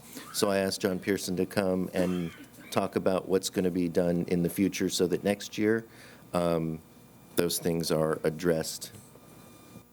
Is that okay? Mr. Pearson. Thank you for your question, Mr. Gerson. I'm happy to say that these school safety plans are working documents. So even though the plans that were submitted are compliant with the required components defined by the California Department of Education, we are continuously working to make sure that they are we improve on them and they address all the elements that you mentioned, and with some of the suggestions made by Ms. Liu with regard to the signage. So moving forward, what we've done, I'll continue to have conversations with principals regarding the specifics of the different plans. We'll meet with our principals during principal meetings with Dr. Kim and Dr. Egan. And I'm also happy to say that we have created a committee specifically originally to talk about the specific signage that Ms. Liu requested to help with parent volunteers and volunteers in the classroom, so in case of emergency they would know what to do. But building on that, creating from the flow chart that I presented on over the summer, which distinguished shelter in place, for example, from active shooter, from lockdown. That we're going to take that piece of work, develop it, and then provide it to principals before the school year so that they can include that consistent and accurate piece of information in their school safety plans and roll it out in alignment with what Mr. Mara is doing with our emergency electronic notification system. So it'll be one rollout, but the information will be consistent and accurate based on the conversations that we've been having. What I'd noticed is 3 of the 4 schools still confused shelter-in-place with lockdown in their plans. And so since that hadn't been put out, Mr. Pearson talked to me about this committee that he's formed that will be a little more in the classroom, we call them critical friends. People who are going to look at it with a critical eye and actually look for, to the details and give feedback. After the incident at West High School, I had met on January 24th with Fire Chief Cerna. And a little bit about that. He, I don't know if everybody remembers, but 2 weeks prior, Torrance Fire Department rolled hazmats, lights and sirens code 3 to a non-emergency event at West High School at student release, creating an incident when there was no incident. And so it took me 2 weeks to be able to sit down with Chief Cerna. And besides the lack of communication with Dr. Mannon, which upset everybody, I was additionally upset that city council members were being told that this had to occur at that time. It couldn't be delayed 20 minutes. And luckily, by the time I sat down with Chief Cerna, he did say, it was a non-emergency event. They didn't have to respond at that time. They could have delayed 20 minutes. They didn't follow their protocols. They did not call Dr. Mannon before invading West High School. And they also took ownership that this was not a code 3, it could have been a code 2, and they could have come without their lights and sirens to do some testing of benzene levels in the parking lot. But in the course of that, I also asked a question about what do they do when our safety plans are given to them, because we've been told Torrance Fire Department reviews them, Torrance Police Department reviews them, and it was the same thing. It's kind of like, yeah, they've complied and they've checked the box, and they're not a critical friend looking at the plans in detail. And so they're not asking questions and offering suggestions or things that they notice from their expertise, which we've talked about, so that Mr. Pearson can get back to them. And one of the plans before us even showed that TPD didn't catch that, that because shelter-in-place and lockdown were put the same, in a shelter-in-place, we hang signs on our doors with, when Torrance Fire Department arrives, they know where to evacuate. But in a lockdown, you're not going to put a sign on a door saying, hey, hostages over here. And so TPD didn't catch that. And so that's the reason why I wanted to pull it, because I talked to Mr. Pearson about this and how we can improve it and include, and I'm sorry, Mr. Hunt, I also forgot what you added, which is you had asked for a template, which Mr. Pearson told me is also in the works, that he's taking the best of each of the schools to also incorporate what you've asked for. So with all three of us concerned, I wanted to bring that up and have Mr. Pearson explain that the work that's still being done. So, Great. Thank you. Well, and the aspects that we're talking about this evening would be included, because we do have a template now, but it's a very skeletal template. The template that we use currently is Yeah. actually, has been delivered to us through the California Department of Right, Education. right. And there's Not to numerous say we're not using one components. now, but we're, The actual evacuation procedures, shelter-in-place, et cetera, is one piece, one component of a larger plan. So the plans are 45 pages long. The development of the shelter-in-place protocol, active shooter protocol, earthquake protocol, et cetera, is one small piece of the much larger plan. So we do have that template, but we're really going to focus on the nuts and bolts of that component of the plan to make sure there's consistency and accuracy between sites. well, and all the things that you were talking about taking to the principals, it's well and good to take it to the principals and have that discussion with them so that they know and can share it with their staff. But if it's in the template, then it's a guaranteed aspect of their safety plan. And I like to think that our staff are all very well apprised of the safety plans at our schools, so that would help them to be more informed too. Yes, ma'am. Okay, I'll move that we accept them. We don't want to get fined for not accepting these. Yes. $2,000. A hefty fine. is there a second? A second. Okay, it's been moved and seconded that we accept the safety plans for the schools. All those in favor, say aye. Aye. Opposed? Oh, okay. So the consent calendar has been cleared here. There is a board calendar in our agenda about upcoming events that will help us to move through the school year, and then revisions to administrative regulations, which are the actual procedures that will be used to implement the policies that we've just updated. Next is comments from members of the board, and from the board's representative to SoCal Rock, Mr. Hahn. So there's no update from SoCal Rock because we didn't meet. We're actually meeting on the 27th because school services had to push it back. And so that has not been changed yet, has not been delayed, and so I think we're actually going to do it. So 27th will be the actual board meeting, so I'll give an update at our next meeting. Well, to let you know, I may come to that meeting just because I've seen this whole process evolve, and I really want to see what it is that they've worked on Sounds for good. so long, and it's taken them until now to be able to present. Okay, other comments from the board? I guess. Mr. Gerson? This has been an extremely busy month so far for us, and I know it's going to continue to be busy, but I wanted to thank all of you as we started the superintendent search process, that you allowed me to take the lead and gather proposals, present them to you. We've had a lot of special open sessions lately. We have. And have done a lot of work, and I just want to express my appreciation. I think we've worked extremely well, and in finding a search firm. And thank you for putting me in charge of that and letting me present that to you. And I'm glad we could all agree on one. Good. And I look forward to continuing. Thanks for doing it, dude. And we've only just begun. Yeah. Just begun.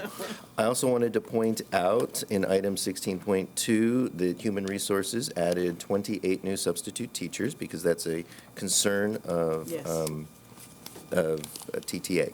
So thank you for the time. Yes. Anybody else? Anything else to say? Motion to Mr. adjourn. Howard? Just a quick question, a couple of things, just the thing, don't forget the college fair, it's gonna be good, and so obviously the Torrance Council PTA has been working hard on that, and so it's coming up. But I have to say, hey, so, good luck to North High School soccer team. They made the semifinals in CIF. Come on now. So I think I'm gonna call it now. They're gonna win it all. They're that good. If you haven't seen this team play, they're that good. And so I'm gonna call it now. They're gonna win it all. So let's cheer for North High as well as the South High girls, both South High and Torrance High. Torrance High. Ouch. Yeah, we're the quarter. So we're looking good. So the Torrance High girl I know is at home. It's gonna be at Torrance High School on Wednesday. I don't So. think we know these dates. Yeah, no, we just got it today. Oh, did we get yeah. an update this afternoon? Okay. And so it's super exciting right now for soccer. Well, I'm a big soccer guy, so but I'm calling it at North High. They're looking good. So and then also we have the basketball. So the girls basketball. Okay, So. to compete, Torrance High's first softball game at home is Thursday at Girls softball, right? girls. Yeah. Well, Right, yeah, girls it's like, softball. yeah. Yeah, Yes. sorry. Sorry. Unless there's something going on I don't know about, but be Well, there fun. might be, you never know. Madrona Middle School ceremony. Tomorrow Ribbon cutting. at 4 or 5 or 6 or whatever, 4 o'clock. 4 o'clock. We'll Be see you early. there. Yes. Dr. be Mann will there. start 2 minutes early. Yes. Anyone else? Motion to adjourn. No, wait. Oh. I have a few things. I did want to talk about the classified anniversaries that are on this agenda for our wonderful classified employees. For 10 years of accredited service, we have Linda Fatici, Patricia Hoxie, Valerie McElhenney, I can never say your name. McElhaney. McElhaney? Okay. Janine Morgan, Marion Shute, Robin Spruill, and for 15 years of accredited service, Beverly Chesney and Tracy Hayes, and for 20 years of service, we have Nelia Alcantara Clementi, Victoria Kidner, Vicky Kidner, gosh, Alessandro Verduzco, and Shirley Weaver. And those are folks who have been with us and taking care of our kids at our schools and kept them running. So thank you folks for doing that for us. And there's a few resolutions that I must mention. Arts Education Month is March. Arts are very important to bring to our kids, and Adventures in Art actually is being honored as an exemplary program for having done so by ATSA and AXA. Then March is also Music in Our Schools Month. It always makes me think of Mr. Comita and the music that my kids had as kids, and they're still very involved in music. And last but not least, it's National Women's History Month in March also. So hope that you will value the women in your life and the history that women have brought to America and our schools too, actually. We had a female on our first Board of Education here in Torrance, and I think that was kind of unusual back then. Torrance Unified? Yeah, Evelyn Carr. Yeah, she was one of the originals. Yeah, she was. In fact, she helped to run the campaign for us to break away from LA Unified. So if not for her, we would not be an independent school district. So anyway, just to add a little history. And last, but certainly not least, I want to adjourn in the memory of retired elementary school teacher Mary Houston and retired high school teacher, counselor, administrator, and adult education counselor Melvina Marble.